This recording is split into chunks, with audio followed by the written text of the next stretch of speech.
ആദ്യമായിട്ട് ഞാൻ പാസ്റ്റർ പ്രിൻസിനെ ഞാൻ അഭിനന്ദിക്കുന്നു.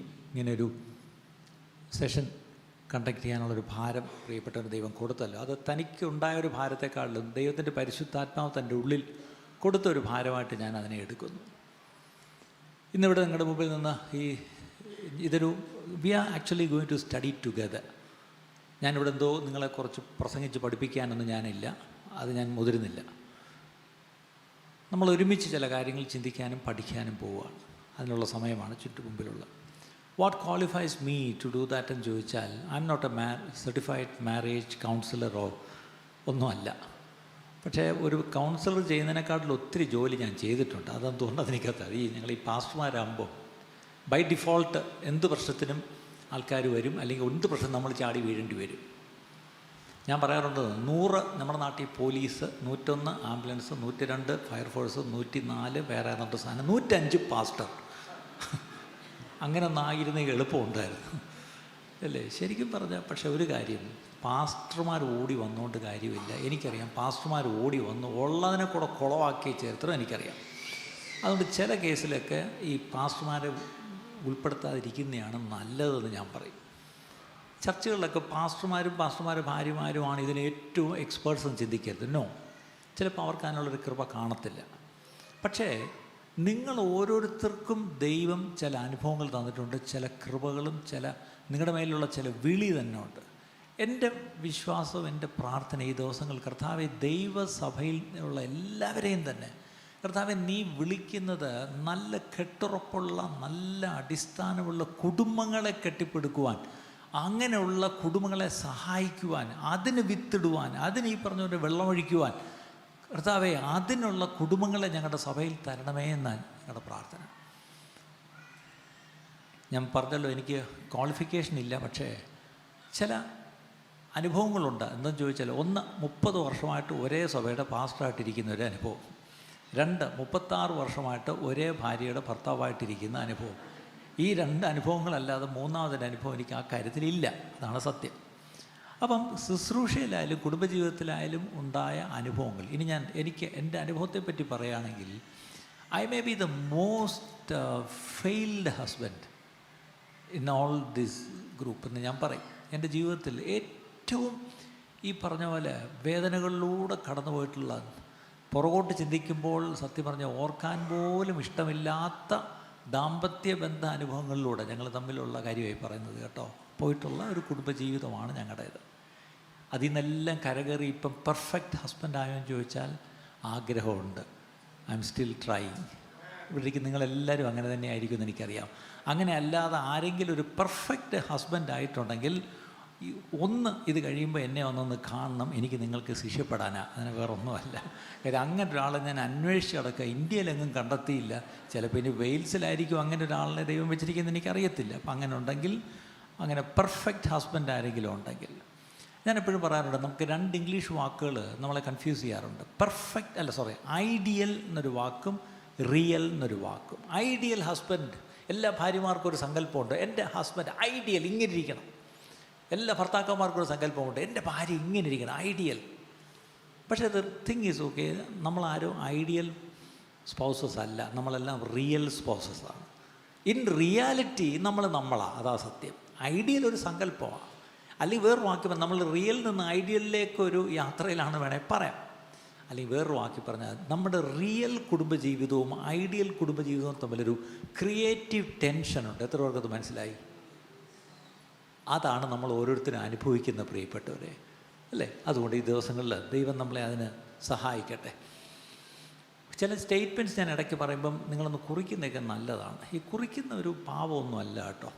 ഞങ്ങളുടെ നാട്ടിലൊക്കെ എനിക്കൊന്ന് ഒത്തിരി പേര് ഇപ്പം കുറിക്കാൻ തുടങ്ങി. പക്ഷേ നിങ്ങൾ ഒത്തിരി പേര് കുറിക്കുന്ന കാണുന്നില്ല. ഒരുപക്ഷെ നിങ്ങൾക്ക് എല്ലാം അറിയാം. ചില ടീച്ചർമാർ പഠിപ്പിക്കുമ്പം എന്തെങ്കിലും സംശയമുണ്ടോ, ചോദ്യം വല്ലതും ഉണ്ടോ? ഇത് രണ്ടും ഇല്ലെങ്കിൽ നിങ്ങൾക്ക് ഒന്ന് ഇതെല്ലാം മനസ്സിലായി, അല്ലെങ്കിൽ ഒന്നും മനസ്സിലായില്ല. ഇതിലിപ്പോൾ ഏതാ ഞാൻ മനസ്സിലാക്കട്ടെ? ഇവിടെ ഇരിക്കുന്നവർക്ക് ഒന്നേ എല്ലാം അറിയാം.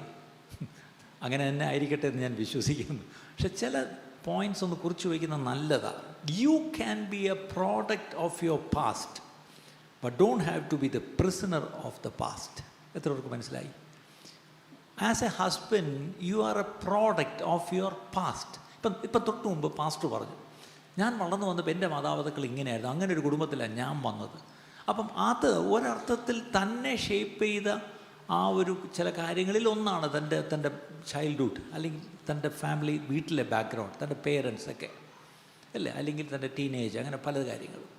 അങ്ങനെയാണെങ്കിൽ ഇവിടെ നമ്മൾ ഓരോരുത്തരും we are a product of our past. നമ്മുടെ മുൻകാലങ്ങളിൻ്റെ ഒരു പ്രോഡക്റ്റാണ് നമ്മൾ. പക്ഷേ the good news is you don't have to be the prisoner of the past. ഇന്നത്തെ ഏറ്റവും വലിയ പ്രശ്നം കുടുംബജീവിതത്തിൽ, പ്രത്യേകിച്ച് നമ്മൾ വിശ്വാസികളായ ശേഷവും നമ്മൾ ആത്മാവിൽ ആരാധിക്കാൻ തുടങ്ങിയ ശേഷവും we still remain to be a prisoner of the past. ഇന്ന് എൻ്റെ പ്രാർത്ഥന ഞാൻ ആദ്യമേ പറയുക, ഇന്ന് ആരെങ്കിലും നമ്മുടെ കുടുംബജീവിതത്തിൽ പുറകോട്ടുള്ള ഏതെങ്കിലും വിഷയത്തിൽ നമ്മളൊരു പ്രിസണർ ആണെങ്കിൽ, ഇന്ന് ആ പ്രിസണർ എന്നുള്ള ആ സ്റ്റേറ്റസ് മാറി നമ്മൾ വി ഷുഡ് ബിക്കം ഫ്രീ അല്ലേ, നമ്മൾ സ്വതന്ത്രരായി പുറത്തു വരണം. കുടുംബജീവിതത്തിൽ ഈ പറഞ്ഞ പോലെ നമ്മളിങ്ങനെ തളയ്ക്കപ്പെട്ട് ഇങ്ങനെ ഈ പറഞ്ഞ പോലെ ഈ പ്രിസണറായിട്ടിരിക്കേണ്ട ആവശ്യം ഇല്ല. ഇതൊരു ആദ്യമേ ഞാനൊരു ഹോപ്പ് തരാൻ വേണ്ടി ഞാനത് പറഞ്ഞത്. ഇവിടേക്ക് നിങ്ങളുടെ ഓരോരുത്തരുടെയും പ്രായവും പറഞ്ഞ പോലെ ഏകദേശം നിങ്ങളുടെ, പ്രത്യേകിച്ച് നിങ്ങളെ കപ്പിൾസ് ആണല്ലോ ഇവിടെ ഇരിക്കുന്ന നല്ലൊരു പങ്കും. നിങ്ങളുടെ പ്രായം കൊണ്ട് നോക്കുമ്പം ഇവിടെ ഇരിക്കുന്ന ദേവദാസ് ഉൾപ്പെടെ നിങ്ങൾ പ്രായമുള്ള പലരും ഇതിനകത്തുണ്ട്. ഇതിനിടയ്ക്ക് ഇടത്തരം ആൾക്കാരുണ്ട്. പിന്നെ ഈ പറഞ്ഞ പോലെ ഇപ്പം കല്യാണം കഴിച്ചവർ കഴിഞ്ഞ 2 വർഷത്തിനകത്തെന്ന് പറഞ്ഞ പോലെ ഉണ്ടാവും. കല്യാണം കഴിക്കാൻ പോകുന്ന ആരെങ്കിലും ഇതിനകത്തുണ്ടോ? അങ്ങനെയാണെങ്കിൽ പ്രീ മാരിറ്റൽ കൗൺസിലിംഗ് ആയിരിക്കണം. ആരുമില്ല. ഉണ്ടോ? അവർക്ക് കൈവക്കാൻ അയ്യോ അവരിങ്ങനെയൊക്കെ കൈവക്കും. ആട്ടെ, ഒരു 3 പേരുണ്ട്. അവരെ നമുക്കങ്ങ് സഹിച്ചേക്കാം അല്ലേ? ശരി. ശരിക്കും പറഞ്ഞാൽ ഞാനിവിടെ ഈ യൂറോപ്പിൽ വന്നപ്പം ഇപ്പോഴത്തെ ഈ സമ്മർ സീസൺ കണ്ടപ്പം ഈ യാത്ര ചെയ്യുമ്പോഴൊക്കെ പലരും വണ്ടി ഓടിക്കുന്നവർ പറയാറുണ്ട്, പക്ഷേ ഇപ്പം നടത്തെല്ലാം നല്ല പച്ചയാണ് കേട്ടോ, വിൻ്ററിൽ വരണം, ഇതെല്ലാം എൻ്റെ ഉണക്കച്ചുള്ളി പോലെ നിൽക്കും, ഒന്നുമില്ല. അതേസമയം വേറെ സമയത്ത് നല്ല ചുമന്ന നിറവായിരിക്കും. 4 സീസൺസ് ഉണ്ടെന്ന് നമ്മൾ പറയാറുണ്ട്. അപ്പോൾ പ്രത്യേകിച്ച് നിങ്ങളിവിടെ യൂറോപ്പിലൊക്കെ ഉള്ള നിങ്ങൾ ഈ 4 സീസൺസ് നന്നായിട്ട് കാണുന്നത്. ഞങ്ങളുടെ കേരളത്തിലൊക്കെ തെങ്ങ് ഒരുപോലെയാണ് നിൽക്കുന്നത് അല്ലേ? ഓരോ സീസണിൽ തെങ്ങ് ഓരോ കളറിൽ വരുമോ? ഇല്ല. പ്ലാവ് ഒരു കളറിൽ വരുമോ? ഇല്ല. റബ്ബർ മാത്രം ഇടയ്ക്കിടയ്ക്ക് നിറമൊന്നും മാറും. പക്ഷേ തിരുവനന്തപുരത്തൊന്നും റബ്ബറില്ല, അതുകൊണ്ട് ഞങ്ങൾക്കത് ഒത്തിരി കണ്ടിട്ടുമില്ല. അപ്പോൾ ഈ 4 സീസൺസ് അതിലൂടെ കയറിപ്പോകുന്നവർ നിങ്ങൾക്കറിയാം. നമ്മുടെ ദാമ്പത്യ ജീവിതത്തിൽ even in our marriage we have 4 seasons. എത്ര പേർക്ക് അത് മനസ്സിലായി അല്ലേ? ഒന്നാമത്തെ സീസൺ സ്പ്രിങ് എന്ന് പറഞ്ഞാൽ അറിയാമല്ലോ, നല്ലൊരു സീസണാണ്, നമുക്ക് ഇഷ്ടമുള്ള സീസണാണ്. അതായത് നമ്മുടെ ഏർലി ഇയേഴ്സ് ഓഫ് മാരേജ്, നമ്മുടെ കുടുംബജീവിതത്തിൻ്റെ ആദ്യ കാലങ്ങൾ അല്ലേ? ഇവിടെ ഇരിക്കുന്ന ഇപ്പോഴൊക്കെ കല്യാണം കഴിച്ച് 1-2 വർഷത്തിനകത്ത് കല്യാണം കഴിച്ചവർ ചിന്തിക്കുകയായിരിക്കും, ഞങ്ങളിപ്പോൾ ആ ഏർലി ഏജസാണ്. This is the season of discovery and excitement. നിങ്ങൾ പല പല കാര്യങ്ങൾ ഇങ്ങനെ പുതുതായിട്ട് കണ്ടുപിടിച്ചുകൊണ്ട് പുതിയ കണ്ടുപിടുത്തങ്ങളൊക്കെ നടത്തിക്കൊണ്ടിരിക്കുക. That's good. പക്ഷേ ഇച്ചിരി കഴിയുമ്പോഴത്തേക്കും ആ ആദ്യത്തെ ആവേശമൊക്കെ അങ്ങ് കുറയും. ഇപ്പം ഞാൻ പറഞ്ഞു 1-2 വർഷമെന്നൊക്കെ. നിങ്ങളാരെയും എന്തിനും 1-2 വർഷം? നമ്മൾ കല്യാണം കഴിച്ച് 1 മാസം ആയപ്പോഴേ നമ്മുടെ എക്സൈറ്റ്മെൻറ്റ് തീർന്നു, നമ്മുടെ എല്ലാം തീർന്നു എന്ന് നമ്മൾ പറയും. അപ്പം ഇവിടെ ആ ഒരു സ്റ്റേജിൽ ആദ്യ കാലത്താണ് നിങ്ങൾ അന്യോന്യം പഠിച്ചു വരുന്ന അന്യോന്യം നമ്മൾ മനസ്സിലാക്കി പഠിച്ചു വരിക അല്ലേ? അല്ലെങ്കിൽ we try to understand and accept each other. അപ്പോൾ ഈ പഠിച്ചു വരുമ്പം സാധാരണഗതി നമ്മൾ ചെയ്യുന്നത് വി ട്രൈ ടു അഡ്ജസ്റ്റ്. ഇനിയിപ്പോൾ എന്ത് ചെയ്യാനാ? തലവീതി ഈ പറഞ്ഞ പോലെ കെട്ടിപ്പോയി, ഇനിയിപ്പോൾ നമുക്ക് വെച്ച് മാറാൻ പറ്റുമോ? പറ്റത്തില്ല. അപ്പം പിന്നെ സഹിക്കുക തന്നെ എന്ന് പറഞ്ഞ് നമ്മളങ്ങ് അഡ്ജസ്റ്റ് ചെയ്യാനങ്ങ് പഠിക്കുകയാണ്. അതാണ് ഒരു സത്യം. അടുത്തത് സീസൺ സമ്മർ. അതാണ് season of increased activities and demands. ഒത്തിരി ഈ പറഞ്ഞ ബാക്ക് ടു ബാക്ക്, എന്തോ നിങ്ങൾ പറഞ്ഞ് ഓപ്പോസിറ്റ് ഡ്യൂട്ടി എടുക്കുന്നു എന്നൊക്കെ നിങ്ങൾ പലരും നിങ്ങളുടെ ഡ്യൂട്ടി കാര്യങ്ങളൊക്കെ കേട്ടപ്പോൾ ഓപ്പോസിറ്റ് ഡ്യൂട്ടി എടുക്കുന്നു. അതായത് ഇൻക്രീസ്ഡ് എന്താണ് അവിടെ? Activity and demands. ഒത്തിരി ഡിമാൻഡുണ്ട്. ഒരാൾ വീട്ടിൽ ഇരുന്നേ പറ്റുമോ? അപ്പം വേറൊരാൾ ആ സമയത്ത് ജോലിക്ക് പോകും. നിങ്ങളെ സംബന്ധിച്ചുള്ളത് വളരെ കറക്റ്റാണ്. ഈ സമയത്താണ് നിങ്ങൾ മിക്കവാറും ചിലർ ആദ്യമായിട്ട് നിങ്ങൾ പേരൻസ് ആവുന്നു. ഒരു കുഞ്ഞിങ്ങി വന്നപ്പോൾ നിങ്ങളുടെ സംഗതി ക്ലോക്ക് മുഴുവൻ എന്തായത് തകടം മറിഞ്ഞു. പിന്നെ മൊത്തം ആക്ടിവിറ്റി ആ കുഞ്ഞിന് ചുറ്റുമാണ് നടക്കുന്നത്. ആ കുഞ്ഞിനെ എങ്ങനെയെങ്കിലും വളർത്തിക്കൊണ്ടുവരണം, അതാണ് വിഷയം. ചില സമയത്ത് ആദ്യത്തെ ചില വർഷങ്ങളിൽ വേറൊരു ചെറിയ പ്രശ്നമുണ്ട്. അത് ഡിമാൻഡല്ല, പ്രഷറാണ്. എന്താണെന്നറിയാം? കല്യാണം കഴിച്ച് ഒരു വർഷമൊക്കെ കഴിഞ്ഞ് ഇപ്പം പിന്നെ ഒത്തിരി കുറഞ്ഞു, ശേഷമൊന്നും ഇല്ലയോ? നിങ്ങൾ ആരെങ്കിലും അത് അനുഭവിച്ചിട്ടുണ്ടോ? ആദ്യത്തെ 1 വർഷം വിടും, 2-ാം വർഷമായപ്പോഴും എന്തുവാ ഇങ്ങനെയൊക്കെ നടന്നാൽ മതിയോ എന്നൊരു തട്ടൊക്കെ കൊടുക്കും. 3-ാം വർഷം എന്തുവാ, 4-ാം വർഷം ഡോക്ടറെ വല്ലതും കാണുന്നുണ്ടോ? ഒരു 5 വർഷമാകുമ്പോഴത്തേക്കോ ഇതൊരു പ്രഷറാണ്, ഇൻഫെർട്ടിലിറ്റിയുടെ ഒരു പ്രഷറുണ്ട്. എന്നെ കേൾക്കുന്ന ആരെങ്കിലും അത് അനുഭവിക്കുന്നുണ്ടെങ്കിൽ അതൊരു പ്രഷറാണെന്ന് കൂടെ ഓർത്തോണം, അല്ലേ? ഇൻഫെർട്ടിലിറ്റിയുടെ ഒരു പ്രഷർ എപ്പോഴും ഉണ്ടെന്നുള്ള ഓർക്കണം. ആ സമയത്താണ് നിങ്ങളുടെ കരിയർ ഈ പറഞ്ഞ പോലെ നിങ്ങൾ കയറി എടുത്ത ജോലി അടുത്തൊരു പ്രൊമോഷനിലേക്ക് വന്ന് അല്ലെങ്കിൽ വേറെ ജോലി മാറി, ആ ജോലിയും ഇത് മറ്റുമൊക്കെ ഒരുപാട് ഡിമാൻഡിങ് ആയിരിക്കും. പണ്ടത്തെ പോലെ പറ്റുന്നില്ല. പണ്ട് ഈ പറഞ്ഞ പോലെ 6 മണിക്ക് വീട്ടിൽ വന്ന് ഇപ്പം 8 മണിയായാലും വരാൻ പറ്റുന്നില്ല. കാരണം അത്രയ്ക്കുള്ള ജോലിയുണ്ട്. കാര്യം നിങ്ങൾ ആ ലാഡറിൽ ഇച്ചിരി നന്നായിട്ട് കയറി വരുന്ന സമയമാണ്. പക്ഷേ അവിടെ ഒരു ഏറ്റവും വലിയൊരു പ്രശ്നം എന്താണെന്നറിയാമോ? ഈ തിരക്കിനിടയ്ക്കും ബഹളത്തിനിടയ്ക്കും ഈ കുഞ്ഞിനെ വളർത്തുന്നതിനിടയ്ക്കും ഈ പറഞ്ഞ പോലെ ഫെർട്ടിലിറ്റി ട്രീറ്റ്മെൻറ്റ് പോകുന്നതിൻ്റെ ഇടയ്ക്കും ഒക്കെ അന്യോന്യം മാരേജിൽ സമയം കൊടുക്കാൻ പറ്റുന്നില്ല. Unable to spend time with your spouse. ഇതൊരു വലിയ പ്രശ്നമാണ്. ഇപ്പം നിങ്ങൾ തന്നെ ഓപ്പോസിറ്റ് ഡ്യൂട്ടി ചെയ്യുന്നവർ നിങ്ങൾ എത്രത്തോളം ഇരുന്ന് സംസാരിക്കാൻ പറ്റുന്നുണ്ട്? ഒരാൾ വരുമ്പോൾ അടുത്ത ആൾ ഇറങ്ങുകയല്ലേ ശരിക്കും പറഞ്ഞാൽ. ഇനി ഇന്ത്യയിലുള്ള ഞങ്ങളിങ്ങനെ ഓപ്പോസിറ്റ് ഡ്യൂട്ടി ഒന്നും ചെയ്യുന്നില്ലായിരിക്കും, പക്ഷെ നിങ്ങളെ അത്ര പോലും ഞങ്ങൾ കമ്മ്യൂണിക്കേറ്റ് ചെയ്യുന്നില്ല എന്നുള്ളതാണ് സത്യം. ഇത് ലോകത്തെല്ലാ നാട്ടിലും ഒരേ സംഭവം തന്നെയാണ്. അല്ലാതെ ഇവിടെ മാത്രമല്ല, അത് പ്രത്യേകിച്ച് ഏതെങ്കിലും ഒരു രാജ്യത്ത് മാത്രമേ, എല്ലാ രാജ്യങ്ങളിലും നമ്മുടെ നാട്ടിൽ പോലും അന്യോന്യം ഈ പറഞ്ഞ പോലെ കമ്മ്യൂണിക്കേറ്റ് ചെയ്യില്ലേ. ആർട്ട് ഓഫ് കമ്മ്യൂണിക്കേഷൻ എന്ന് പറഞ്ഞാൽ മാരേജിലെ ഏറ്റവും വലിയൊരു കലയാണ്, അന്യോന്യം കമ്മ്യൂണിക്കേറ്റ് ചെയ്യുക എന്നുള്ളത്. പക്ഷെ നമ്മുടെ പ്രത്യേകിച്ച് മലയാളിയൊക്കെ ഇത് ഇച്ചിരി കുറവാണ്. അതറിയാമോ? നമ്മൾ പൊതുവേ ഭയങ്കര ഡീസൻ്റ്, അങ്ങനെ ഇങ്ങനെ ഒന്നും സംസാരിക്കത്തില്ല. ഇപ്പോൾ ജോസ് ആനത്താനം നിങ്ങൾക്ക് എത്ര പേർക്ക് അറിയാമെന്ന് അറിയത്തില്ല. ഒരു കാത്തലിക് കറിസ്മാറ്റിക് ലീഡറായിരുന്നല്ലോ കോട്ടയത്ത് കാഞ്ഞിരപ്പള്ളിയിൽ. അദ്ദേഹം ഞങ്ങളുമായിട്ട് അത്യാവശ്യം അടുപ്പമുണ്ട്, എന്നെ നല്ലോണം അറിയാമായിരുന്നു. അദ്ദേഹം ഒരിക്കൽ ഞങ്ങളുടെ ചേർച്ചിൽ പണ്ടൊരിക്കൽ ഒരു 3 ദിവസത്തെ ഒരു ധ്യാനം വെച്ചു. കുറേ കത്തോലിക്കരൊക്കെ വരാൻ താല്പര്യമുണ്ടെന്ന് പറഞ്ഞുകൊണ്ടാ വെച്ചേ. അവസാനം ആനത്താനം വന്ന് ധ്യാനം നടത്തിയപ്പോൾ ഒരു കത്തോലിക്കനും വന്നില്ല, വന്നതെല്ലാം പെന്തിക്കോസുകാർ. അവർക്ക് ഇത് വല്ലതും പിടിക്കുമോ? അപ്പോൾ ഇദ്ദേഹം പറഞ്ഞൊരു കാര്യം, ഇദ്ദേഹം ഒരു ദമ്പതി ധ്യാനം പണ്ട് നടത്തിയപ്പം ഈ പറഞ്ഞ പോലെ ദമ്പതികൾ കാഞ്ഞിരപ്പള്ളി രൂപതയിലെ ഒത്തിരി ദമ്പതികൾ വന്നു. പ്രായമുള്ള അപ്പച്ചന്മാരും അമ്മച്ചിമാരും ചട്ടയും മുണ്ടും ഒക്കെ ഇട്ടെല്ലാം വന്നിരുന്നു. എല്ലാവരും വന്ന് പുള്ളി ഒരു അസൈൻമെൻറ്റ് കൊടുത്തു. എല്ലാവരും 2 അടുത്തടുത്തിരുന്നേ, കസേര എടുത്ത് നേർക്ക് നേറിട്ടേ. ഓക്കെ, അടുത്ത 10 മിനിറ്റ്, ഞാൻ സമയം പറഞ്ഞപ്പോൾ 10 മിനിറ്റ് എന്താണ്, നിങ്ങളൊന്നും പറയരുത്, ഒന്നും ചെയ്യരുത്, ജസ്റ്റ് നിങ്ങളുടെ പങ്കാളിയുടെ കണ്ണിലോട്ട് നോക്കിയിരിക്കണം. വേറെ ഒന്നും ചെയ്യരുത്, വേറെ അങ്ങ് നോക്കരുത്, കണ്ണിലോട്ട് മാത്രം. ആണ് എല്ലാവരും ഇതെന്തുവായത്? ശരി, കസേര തിരിച്ചിട്ട് എല്ലാവരും നേർക്ക് നേരിട്ടു. എല്ലാവരും ഇരുന്നു. റെഡിയാണോ? ശരി, 2 പേരും. And the time starts now. 10 minute കണ്ണ് നോക്കാൻ പറഞ്ഞു. ഉടൻ അവറാച്ചായൻ ഇങ്ങനെ ചിന്നമ്മയുടെ മുഖത്തോട്ട് കണ്ണിലോട്ട് നോക്കി. കുറേ നേരം നോക്കി. അവരിങ്ങനെ നാണിച്ചൊക്കെ ഇരുന്ന് എന്ത് ചുമ്മാ നോക്കാൻ. അവസാനം നോക്കി ഇച്ചിരി കഴിഞ്ഞപ്പോഴത്തേക്കും അവറാച്ചാൻ പരിസരം മറന്നങ്ങ് പറഞ്ഞു, എൻ്റെ ചിന്നമ്മ നീ ഒരു സുന്ദരിയാണല്ലോ. ആദ്യമായിട്ട് അവറാച്ചൻ ചിന്നമ്മയെ സുന്ദരി എന്ന് പറഞ്ഞത്. പക്ഷെ ഇതിനോടിടയ്ക്ക് 12 മക്കളിങ്ങ് വന്നു. കാര്യം മനസ്സിലായില്ലല്ലേ? ഇതാണ് സത്യം. വയസ്സാം കാലത്തൊരു ദമ്പതി ധ്യാനത്തിന് പോയപ്പം പ്രിയ അപ്പച്ചൻ അമ്മച്ചിയുടെ മുഖത്തോട്ട് ഇച്ചിരി ഒരു 10 മിനിറ്റ് നോക്കാനേ പറഞ്ഞുള്ളൂ. അതിലൊരു 5 മിനിറ്റ് ആയപ്പോഴേ അപ്പച്ചൻ കണ്ടുപിടിച്ചു എന്താണ്, എൻ്റെ ചിന്നമ്മ സുന്ദരിയാ. ഇവിടെ നേരത്തെ പാസ്റ്റർ പറഞ്ഞു നിങ്ങളെല്ലാം സുന്ദരന്മാരും സുന്ദരിമാരാണ്. ഇത് പാസ്റ്റർ അല്ല പറയേണ്ടത്, അല്ലേ? പാസ്റ്റർ പോയി പാസ്റ്ററിൻ്റെ ഭാര്യയോട് പറയണം, അതേ പാസ്റ്ററിൻ്റെ ഭാര്യ പാസ്റ്ററോട് പറയണം നിങ്ങൾ സുന്ദരനാ മനുഷ്യ എന്ന് പറയണം.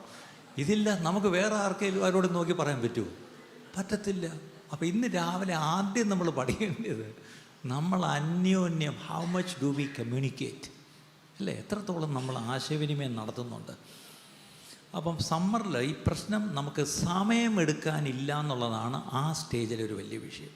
അടുത്തത് ഓട്ടം, അല്ലേ? അവിടെയാണ് ശരിക്കും പറഞ്ഞാൽ ഏകദേശം നിങ്ങൾ സെറ്റിലായി. നിങ്ങൾക്ക് PR കിട്ടി, ചിലർക്കൊക്കെ ഇവിടെ സിറ്റിസൺഷിപ്പ് കിട്ടി, നിങ്ങൾ വീട് ഇപ്പം എന്ത് ചെയ്തു, മേടിച്ചു. ഇപ്പം 2 പേർക്കും കാറ് ഉണ്ട്, അല്ലെങ്കിൽ സീസൺ ഓഫ് റിച്ച്നെസ്, കുറച്ചുകൂടെ റിച്ചായി, കാര്യങ്ങളൊക്കെ ഒന്ന് സെറ്റിലായി, പ്രശ്നങ്ങളൊന്നുമില്ല. പേരൻസിനെ ഇടയ്ക്കിടയ്ക്ക് കൊണ്ടുവരുന്നുണ്ട്, അല്ലേ? അപ്പം ഇതിനു മുമ്പ് നിങ്ങൾ ആ കഷ്ടപ്പെട്ട് അധ്വാനിച്ചതിൻ്റെയൊക്കെ ഒരു ഫലം കണ്ടു തുടങ്ങി, അത്രയേ ഉള്ളൂ. You start reaping the benefits of your toil. നിങ്ങൾ തൊട്ട് മുമ്പ് ഇപ്പം ഇവിടെ വന്നിട്ട് ഇപ്പോൾ 10 വർഷമായി. ആ 10 വർഷം ഞങ്ങൾ ഞാൻ നിങ്ങളോട് പലരോട് സംസാരിക്കുന്നത് പക്ഷേ ഞങ്ങൾ ഭയങ്കരമായിട്ട് കഷ്ടപ്പെട്ടിട്ടുണ്ട് കേട്ടോ ഇവിടെ വന്ന്. ശരിക്കും ഞങ്ങൾ ഇടയ്ക്ക് ജോലിയില്ലാതെ വീട്ടിൽ പോയിട്ട് നാട്ടിൽ പോകേണ്ടി വന്ന്, ചിലർക്ക് എത്ര എഴുതിയിട്ടും കിട്ടുന്നില്ല, വേറെ ഒത്തിരി എന്ത് കഷ്ടത്തിലൂടെ നിങ്ങൾ പോയത്. പക്ഷേ ആ കഷ്ടത്തിൻ്റെ ഒരു കാലം കഴിഞ്ഞ് അടുത്തൊരു സീസണാണ്, എവിടെയോ ഒന്ന് സെറ്റിലായി, ഒരു റിച്ച്നെസ് ഉണ്ടായി എന്നുള്ളത് ഒരു സത്യമാണ്. അപ്പം ആ സമയത്ത് വേറൊരു കാര്യം കൂടെ മനസ്സിലായി. ആ ഇനിഷ്യൽ സ്റ്റേജിലുണ്ടായ ചില വഴക്കും ബഹളവും അടിയൊക്കെ എന്ത് ചെയ്തു, ഒന്ന് അഡ്ജസ്റ്റ് ചെയ്യാൻ പഠിച്ചു. ഇപ്പം പണ്ടത്തെ പോലെ ഒന്ന് പറഞ്ഞാൽ രണ്ടിന് നേരെ അമ്മയെ വിളിക്കുന്നില്ല. കാര്യം എന്താ, വിളിച്ചിട്ടും വലിയ കാര്യമൊന്നുമില്ല. അവരെ കല്യാണം കഴിച്ച് പെണ്ണേം ചെറുക്കനെ ഒടുവിൽ അവൻ്റെ വീട്ടിലോട്ട് കൊണ്ടുപോവുക, കല്യാണം കഴിച്ച് യാത്ര അയക്കുക. വീട്ടിൽ നിന്ന് അവസാനമായിട്ട് അമ്മയും അപ്പനൊക്കെ കെട്ടിപ്പിടിച്ച് യാത്ര അയച്ച് അന്നത്തെ രീതി അങ്ങനെ. ഈ പറഞ്ഞ പോലെ പയ്യൻ്റെ വീട്ടിലോട്ടാണ് പെണ്ണ് പോകുന്നത്. അപ്പം അങ്ങനെ പോകുന്ന നേരത്ത് ഈ അപ്പൻ അവരെ പ്രാർത്ഥിച്ചിറക്കി കാറ് വരെ കൊണ്ടുപോയി. അപ്പോൾ കാറിലോട്ട് ഇറങ്ങുന്നതിന് മുമ്പ് അപ്പനൊരു സ്റ്റേറ്റ്മെൻറ്റ് പറഞ്ഞു മക്കളോട്, മോളോടും മരുമോനോടും. മക്കളെ, മോളെ, daddy is going to miss you, that's okay എന്നൊക്കെ പറഞ്ഞിട്ട് മോനെ. എന്നിട്ട് അവളോട് നോക്കിയിട്ട് പറഞ്ഞു, മോളെ, ഇത് നിൻ്റെ വീടാണ്, നിനക്കെപ്പം വേണേലും ഇവിടെ തിരിച്ചു വരാം. ഏത് പാതിരാത്രി വന്നാലും ഈ കതവ് നിനക്ക് വേണ്ടി തുറക്കും. പക്ഷേ ഒറ്റയ്ക്ക് വരരുത്. എന്തുവായിരുന്നു ഉപദേശം? Any time you can come here, the doors will be open for you, but please remember it will not be open for you if you come alone. നീ ഒറ്റയ്ക്ക് വന്നാൽ നിനക്ക് വേണ്ടി ഈ വീടിൻ്റെ കതവ് തുറക്കത്തില്ല. ആ സിസ്റ്റർ എന്നോട് എപ്പോഴും പറഞ്ഞിട്ടുണ്ട്, പല പ്രാവശ്യം സമയം പെട്ടിയെടുത്ത് പോകണമെന്ന് തോന്നിയിട്ടുണ്ട്. അപ്പോഴൊക്കെ പപ്പ പറഞ്ഞ ആ ഉപദേശം മനസ്സിൽ വരും. എന്താ? ഒറ്റയ്ക്ക് വന്നാൽ കതവ് തുറക്കത്തില്ല. ഇന്നത്തെ അപ്പന്മാർ നേരെ തിരിച്ചാണ്, പ്രത്യേകിച്ച് അമ്മമാർ. ഒരിക്കൽ ഒരു അമ്മ മോള് ഭർത്താവിൻ്റെ വീട്ടിലോട്ട് പോകുമ്പോൾ പെട്ടി എടുക്കുന്ന കൂട്ടത്തിൽ അടിയിലൊരു ന്യൂസ് പേപ്പറൊക്കെ വിരിച്ചിട്ട് അതിൻ്റെ മണ്ടയിലോട്ടല്ലേ തുണിയൊക്കെ വയ്ക്കുന്നത്. അപ്പോൾ ഈ തള്ള ന്യൂസ് പേപ്പറിൻ്റെ അടിയിൽ കുറച്ച് കാശ് വെച്ചു. എന്നിട്ട് പറഞ്ഞ്, മോളെ, അഥവാ വല്ല പ്രശ്നമുണ്ടെങ്കിൽ വണ്ടിക്കൂലി ഒന്നും ചോദിക്കാൻ നിൽക്കണ്ട, നീ വണ്ടി കയറി ഇങ്ങ് വന്നേക്കണം, അതിനുള്ള വണ്ടിക്കൂലി ഞാൻ തിരിച്ചു വരാനുള്ള വണ്ടിക്കൂലിയും വെച്ചാണ് വിടുന്നത്. പിന്നെ എങ്ങനെയാണ് ഇത് വരാതിരിക്കുന്നത്? സത്യമാണ്. ഞാൻ ഈ കല്യാണം നടത്തുമ്പം ഞാൻ എപ്പോഴും ഈ പേരൻസിനൊരു ഉപദേശം കൊടുക്കാറുണ്ട്. ഇനി ഞാൻ ആദ്യമേ അങ്ങ് പറയും, നിങ്ങൾ പലരും പേരൻസ് തന്നെയാണല്ലോ. ഈ പേരൻസിനോട് ഞാൻ എപ്പോഴും പറയും, പെണ്ണും ചെറുക്കനും സ്റ്റേജിലാണെന്ന് വെച്ചോ, അപ്പനും അമ്മയും അവിടെ ഇരിക്കും, അവൻ്റെ അപ്പനും അമ്മയും അവിടെ ഉണ്ട്. അപ്പോൾ ഇവർക്കെല്ലാം ഉപദേശം എല്ലാം കൊടുത്ത് കെട്ടുമൊക്കെ എല്ലാം കഴിഞ്ഞിട്ട് ഞാൻ അവസാനം നിർത്തുന്നതിന് മുമ്പ് ഇനി ഒരു വാക്ക് പേരൻസിനോട് ഞാനിങ്ങനെ പറയും. മോൻ്റെ മമ്മി ആരാ? മോൻ്റെ മമ്മി. ഓക്കെ സിസ്റ്ററെ, ഈ മോനെ പ്രസവിച്ചപ്പം ആരാണ്ടൊരു കത്തിയെടുത്ത് ഏതാണ്ടൊന്ന് മുറിച്ചപ്പോഴാണ് അവൻ സ്വതന്ത്രനായത്, ശരിയല്ലേ? ആ, അതുപോലെ ഇന്നൊരു ഉപകാരം ചെയ്തേക്കണം, ഒന്ന് മുറിച്ചു വിട്ടേക്കണം. ഇന്നലെ വൈകിട്ടും അവൻ മമ്മിയുടെ കൂടെ ആയിരിക്കും വന്ന് കിടന്ന് ഉറങ്ങിയത്, മമ്മിയുടെ പ്ലേറ്റിൽ നിന്നായിരിക്കും വാരി കഴിച്ചത്. പക്ഷേ ഇന്ന് അവളുടെ കൈ പിടിച്ച് അന്യോന്യ ഉഭയം സംബന്ധിച്ച് ചെയ്ത് അവർ വേറെ യൂണിറ്റായി. അതിൻ്റെ അർത്ഥം ഇനി ഇത് പുതിയൊരു കുടുംബമാണ്. നിങ്ങളുടെ കുടുംബത്തിലാണ് ജനിച്ചത്, വളർത്തപ്പെട്ട കാര്യം ശരി. ഇനി അവിടെ നിന്ന് അവൻ എന്ത് ചെയ്തു? അപ്പനെയും അമ്മയും വിട്ട് ഈ ഭാര്യയോട് പറ്റിച്ചേരേണ്ടവനാണ്. അപ്പം സിസ്റ്റർ അവനെ ഒന്ന് മുറിച്ച് വിട്ടേക്കൂ. അപ്പോൾ എല്ലാ അമ്മമാരും അയ്യോ എപ്പോഴേ. പക്ഷേ ഞാൻ ഒരു കാര്യം ശ്രദ്ധിച്ചിട്ടുണ്ട്, അങ്ങനെ ഈ ചിരിച്ചുകൊണ്ട് ഇങ്ങനെ തലയാട്ടുമ്പം കണ്ണുനീരിങ്ങനെ വരും. That's very natural. ഒരമ്മയെ സംബന്ധിച്ചോളം ഒരു മോനെ അങ്ങനെ വിട്ടുകൊടുക്കുന്നത്, അത് ഇന്നലെ ഇങ്ങോട്ട് വന്ന ഒരു പെണ്ണിൻ്റെ കയ്യിലോട്ട് അങ്ങോട്ടും വിട്ടുകൊടുക്കാൻ പറ്റുമോ? അവൾക്ക് എന്തോ അറിയാം, എനിക്കല്ലേ അറിയാമല്ലോ എൻ്റെ മോനെ. അതൊക്കെ ശരിയാ. ഇനി നിങ്ങളുടെ മോനെ ചുമക്കേണ്ടത് തലവിധി അവക്കല്ല, ഇപ്പം എന്ത് ചെയ്യാനാക്കോ? അങ്ങ് വിട്, ദൈവത്തെ ആശ്രയിച്ച് അങ്ങ് വിട്, അല്ലേ? അങ്ങനെ അങ്ങ് കൊടുക്കും. അപ്പം ഇത് പറയുമ്പോൾ ഇപ്പുറത്ത് അവളുടെ അപ്പനും അമ്മയും, പ്രത്യേകിച്ച് അവളുടെ അമ്മ അങ്ങനെ പറഞ്ഞു കൊടുക്കും, പക്ഷേ ഇങ്ങോട്ട് വിട്ടേര്, ഞങ്ങളങ്ങ് ദത്തെടുത്തോളാം. ഞാൻ പറഞ്ഞു, സിസ്റ്ററെ നിങ്ങളോടും പറയുക, നിങ്ങളുടെ മോക്കൊരു വിശ്രാമസ്ഥാനം ദൈവം കണ്ടെത്തി അവൻ്റെ. അതുകൊണ്ട് ഇനി അവൻ്റേതാണ് അവൾ, നിങ്ങളുടേതല്ല. അവനുള്ള അവകാശം കഴിഞ്ഞിട്ടേ ഉള്ളൂ നിങ്ങൾക്ക് അവളുടെ മേലുള്ള അവകാശം. ഇത്രയും നാൾ നിങ്ങൾ വളർത്തിക്കൊണ്ടുവന്നൊക്കെ ശരി, but now she belongs to him. ഇനി അവളുടെ ലാസ്റ്റ് നെയിം അവൻ്റെ ലാസ്റ്റ് നെയിമാണ്. ഇനി അവളുടെ അഡ്രസ്സ് അവൻ്റെ അഡ്രസ്സാണ്. ശരിയല്ലേ? അതല്ലേ റൂത്ത് പറഞ്ഞത്. റൂത്തും നവോമിയുടെ, നിൻ്റെ ജനം എൻ്റെ ജനം, നിൻ്റെ ദൈവം എൻ്റെ ദൈവം.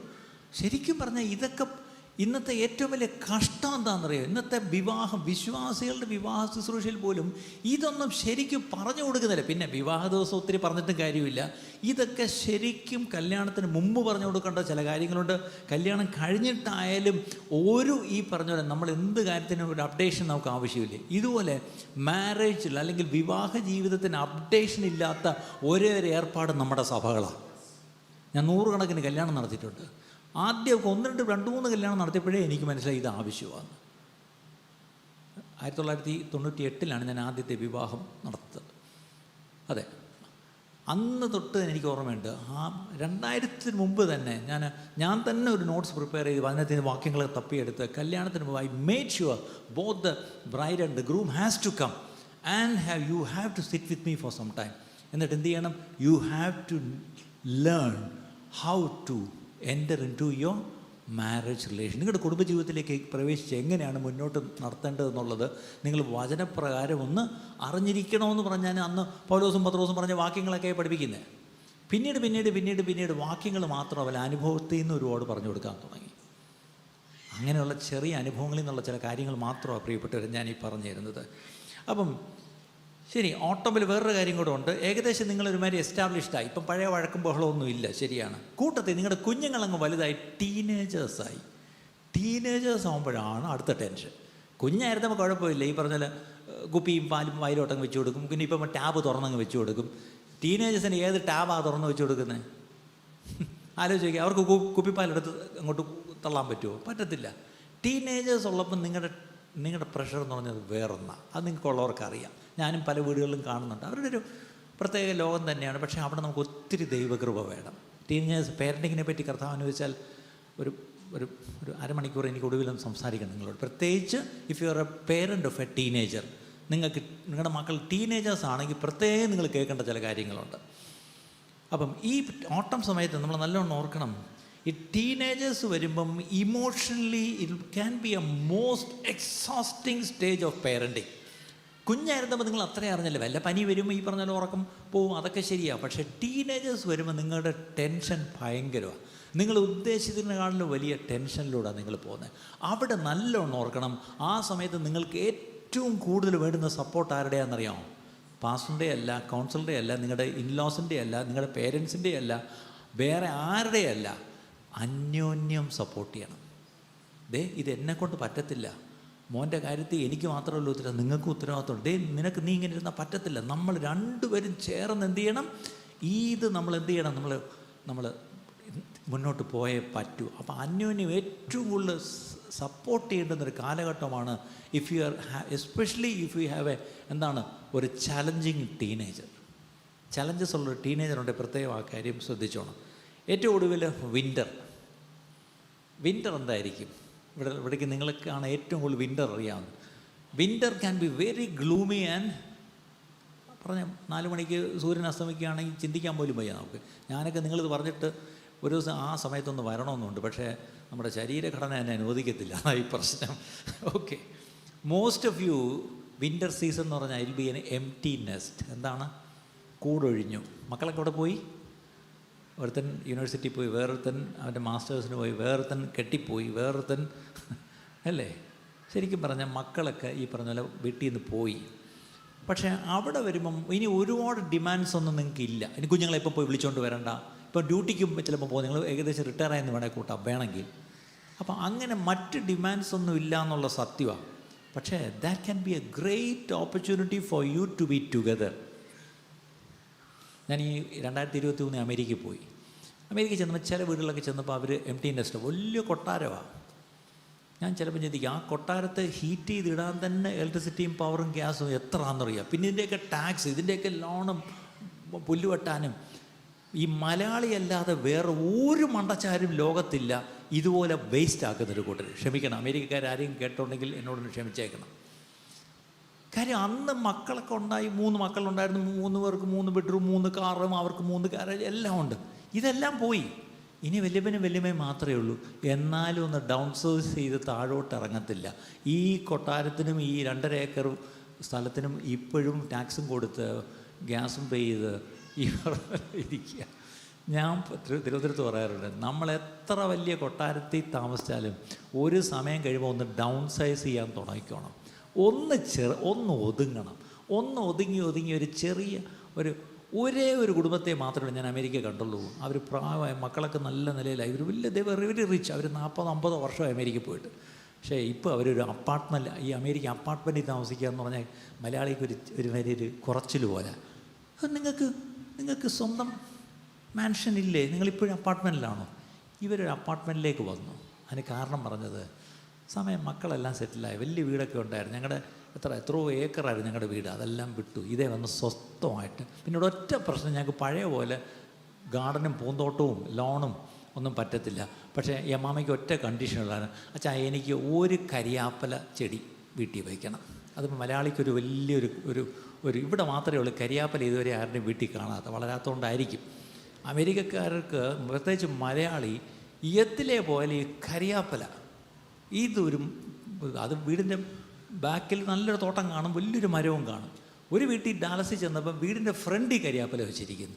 ഞാൻ പറഞ്ഞു, ഇതെന്തിനാ ഫ്രണ്ടിൽ കരിയാപ്പല വെച്ചിരിക്കുന്നത്? ആ പോകുന്ന മനുഷ്യർ മനസ്സിലാക്കിയിട്ട് ഇതൊരു മലയാളിയുടെ വീടാണ്. അതുവരെ ആൾക്കാരുണ്ടാക്കി വെച്ചു. അപ്പം ഞാനീ പറഞ്ഞു വരുന്നത്, ഈ exciting stage of your marriage can be the winter season.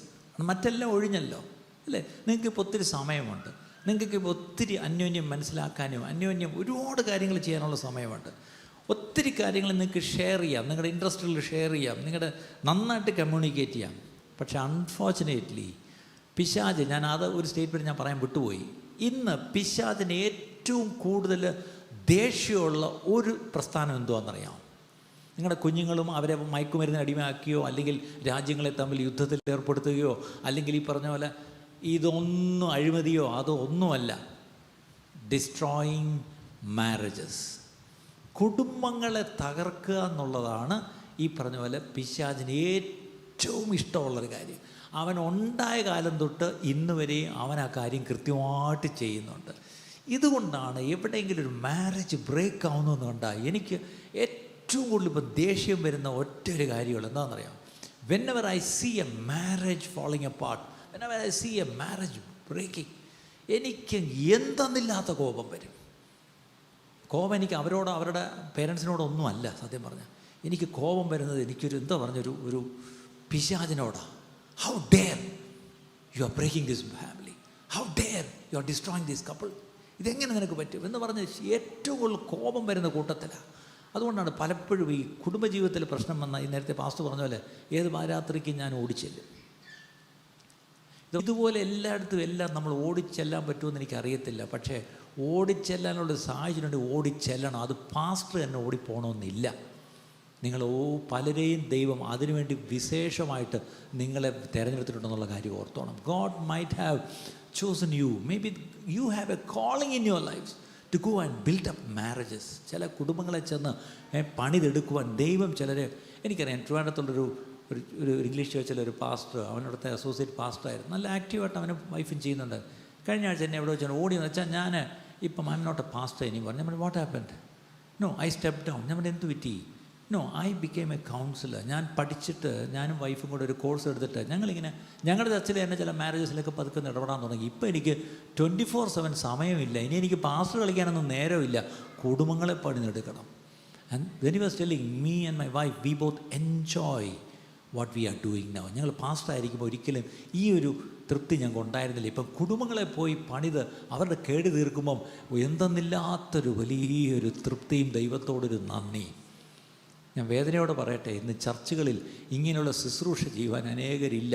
ഇന്നത്തെ ഈ സെഷൻ കഴിയുമ്പോൾ നിങ്ങൾ ചിലരെ ദൈവം അതിനായിട്ട് വേർതിരിക്കും. 2 കൊരിന്ത്യർ 1-ാം അധ്യായത്തിൻ്റെ 3-ാം വാക്യത്തിലൊരു വാക്യമുണ്ട്. എന്താണ്?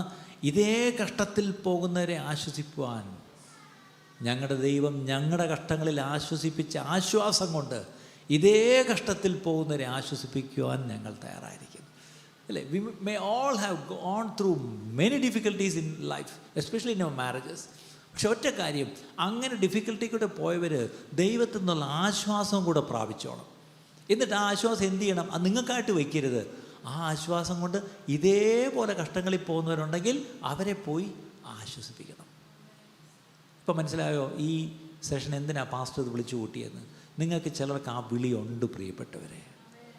I am sure. ഞാൻ പ്രവചിക്കുക എന്ന് കൂട്ടിക്കോ, നിങ്ങളിൽ ചിലരെ ദൈവം അതിനായിട്ടാണ് കണ്ടിരിക്കുന്നത്, അല്ലേ? റിപ്പയറർ ഓഫ് ദ ബ്രീച്ച്, ഇടിവ് തീർക്കുന്നവൻ, കേട് തീർക്കുന്നവൻ, അല്ലേ എന്നൊരു പദം ബൈബിളിലുണ്ട്. അങ്ങനെയാണെന്നുണ്ടെങ്കിൽ God has called some of you very specially for that. അതിനു വേണ്ടിയാണ് ദൈവം നിങ്ങളെ ചില ടെർബുലൻസിലൂടെ നിങ്ങളുടെ മാരേജിൽ ദൈവം കടത്തിവിട്ടത്. എന്തിനാണെന്നറിയാമോ? അതിലൂടെ നിങ്ങൾക്കറിയാം മറ്റുള്ളവർ കടന്നു പോകുന്ന പ്രശ്നം എന്താണെന്ന്. എത്ര പേർക്ക് അത് മനസ്സിലായി? ഞാൻ 2 ദിവസമായിട്ട് ഞാൻ പറയുന്നുണ്ട്, whatever you have gone through in your life, it's not without a purpose or reason. എന്തിനാ? അത് ദൈവം നന്മയ്ക്കായിട്ട് കൂടി വ്യാപരിപ്പിക്കും. ഇതൊന്ന് ഓർത്തോണം. അപ്പോൾ സാധാരണ ഞാൻ പറഞ്ഞല്ലോ, പേരൻസിന് ഇങ്ങനെ ഒരു ഉപദേശം കൊടുക്കുമ്പം ഈ പൊക്കിൾ കൂടി മുറിച്ചു വിടാൻ പറഞ്ഞാൽ അമ്മമാർക്ക് വലിയ പാടാണ്. ഈ പറഞ്ഞ പോലെ ഇപ്പുറത്തും ഇനി വിട്ടേരെ ഞങ്ങൾ നോക്കിക്കോളാം എന്ന് പറയും. ഈ പുരുഷന്മാരുടെ കാര്യം, ഭർത്താക്കന്മാരുടെ കാര്യം പരമ കഷ്ടമാണ്. എന്താണെന്നറിയാം? അപ്പനെയും അമ്മയും വിട്ടുപിരിഞ്ഞ് ഭാര്യയോട് പറ്റിച്ച്. ഇനി ഒരു സത്യം പറയാം, ഞാൻ ഈ കാണുന്ന നല്ലൊരു പങ്ക് പുരുഷന്മാരും അപ്പനെയും അമ്മയും വിടാനും പറ്റിയിട്ടില്ല, ഭാര്യയോട് ഇതിനിടയ്ക്ക് രണ്ടിനാലും ഞരങ്ങുന്നു. ഇങ്ങനെ രണ്ടിനാലും ഞരങ്ങുന്ന വല്ല ഭർത്താവും ഉണ്ടെങ്കിൽ അയ്യോ കഷ്ടം എന്നല്ല പറയുന്നത്, നിങ്ങൾക്ക് ഇതിനൊരു തീരുമാനം എടുത്തേ പറ്റൂ. ഇത് രണ്ടും കൂടെ പറ്റത്തില്ല. ഞാൻ എപ്പോഴും പറയാറുള്ളൂ, ഭർത്താക്കന്മാരെ പ്രത്യേകിച്ച് നിങ്ങൾ കാര്യം ശ്രദ്ധിച്ചോണം. You are the head of your family. നിങ്ങളുടെ കുടുംബത്തിൻ്റെ തല നിങ്ങളാണ്, നിങ്ങളുടെ അപ്പനല്ല. 98 തോന്നുന്നു ഞാനൊരു കല്യാണം നടത്തി. അവർ ഒരു യങ് കപ്പിളെ, രണ്ടുപേരും ഞങ്ങളൊരു ഒരു കട്ട അറിയാമല്ലോ, ഒരു പുള്ളിയെല്ലാം വരയ്ക്ക് നിർത്തി 2 മക്കളെ ആൺപിള്ളേരെ ഇവരെല്ലാം നോക്കി പഠിപ്പിക്കും. അതങ്ങനത്തെ അപ്പനാണ്. അപ്പോൾ കല്യാണം കഴിച്ച് ഇവർ ബാംഗ്ലൂർ പോയി സെറ്റിലായി, ഒരു ഫ്ലാറ്റ് എടുത്ത് സെറ്റിലായി. ഒരു 2 ആഴ്ച കഴിയുമ്പോൾ അപ്പനും അമ്മയും കൂടെ ഒരു യാത്ര പോയി. എങ്ങനെയുണ്ടെന്നൊക്കെ നോക്കി വെച്ചൊക്കെ വരാം. അവിടെ ചെന്ന് താമസമായി. അവിടെ ചെന്നപ്പോൾ രാവിലെ പച്ചക്കറി വിളിച്ച് പറഞ്ഞുകൊണ്ടൊരു പെണ്ണ് പോന്നു, വണ്ടിയെ ഉന്തിക്കൊണ്ട് വേറെ കണ്ട് പോന്നു. അവിടെ പുള്ളി ഇറങ്ങി രാവിലെ, മോളെ അതെന്തുവാ അത് പച്ചക്കറി വാങ്ങിക്കണമല്ലോ, വേണോ? ഹലോ വാ. ഒരു പുള്ളി അങ്ങ് അന്നത്തേക്കുള്ള പച്ചക്കറി അങ്ങ് മേടിച്ചു. പിന്നെ അതുവഴി മീൻ വിളിച്ചുകൊണ്ട് പോയപ്പോൾ പുള്ളി നിർത്തി മീനിന് വില പറഞ്ഞ് തർക്കിച്ച് ബഹളം വെച്ച് ചീത്ത വിളിച്ച് മീൻ കുറച്ച് മേടിച്ചു. പിന്നെ പുള്ളി സഞ്ചി എടുത്തുകൊണ്ട് പോയി പഴം മേടിച്ചുകൊണ്ട് വന്നു. ചുരുക്കി പറഞ്ഞാൽ ഇവിടുത്തെ ഭരണമെല്ലാം പുള്ളി അങ്ങ് ഏറ്റെടുത്തു.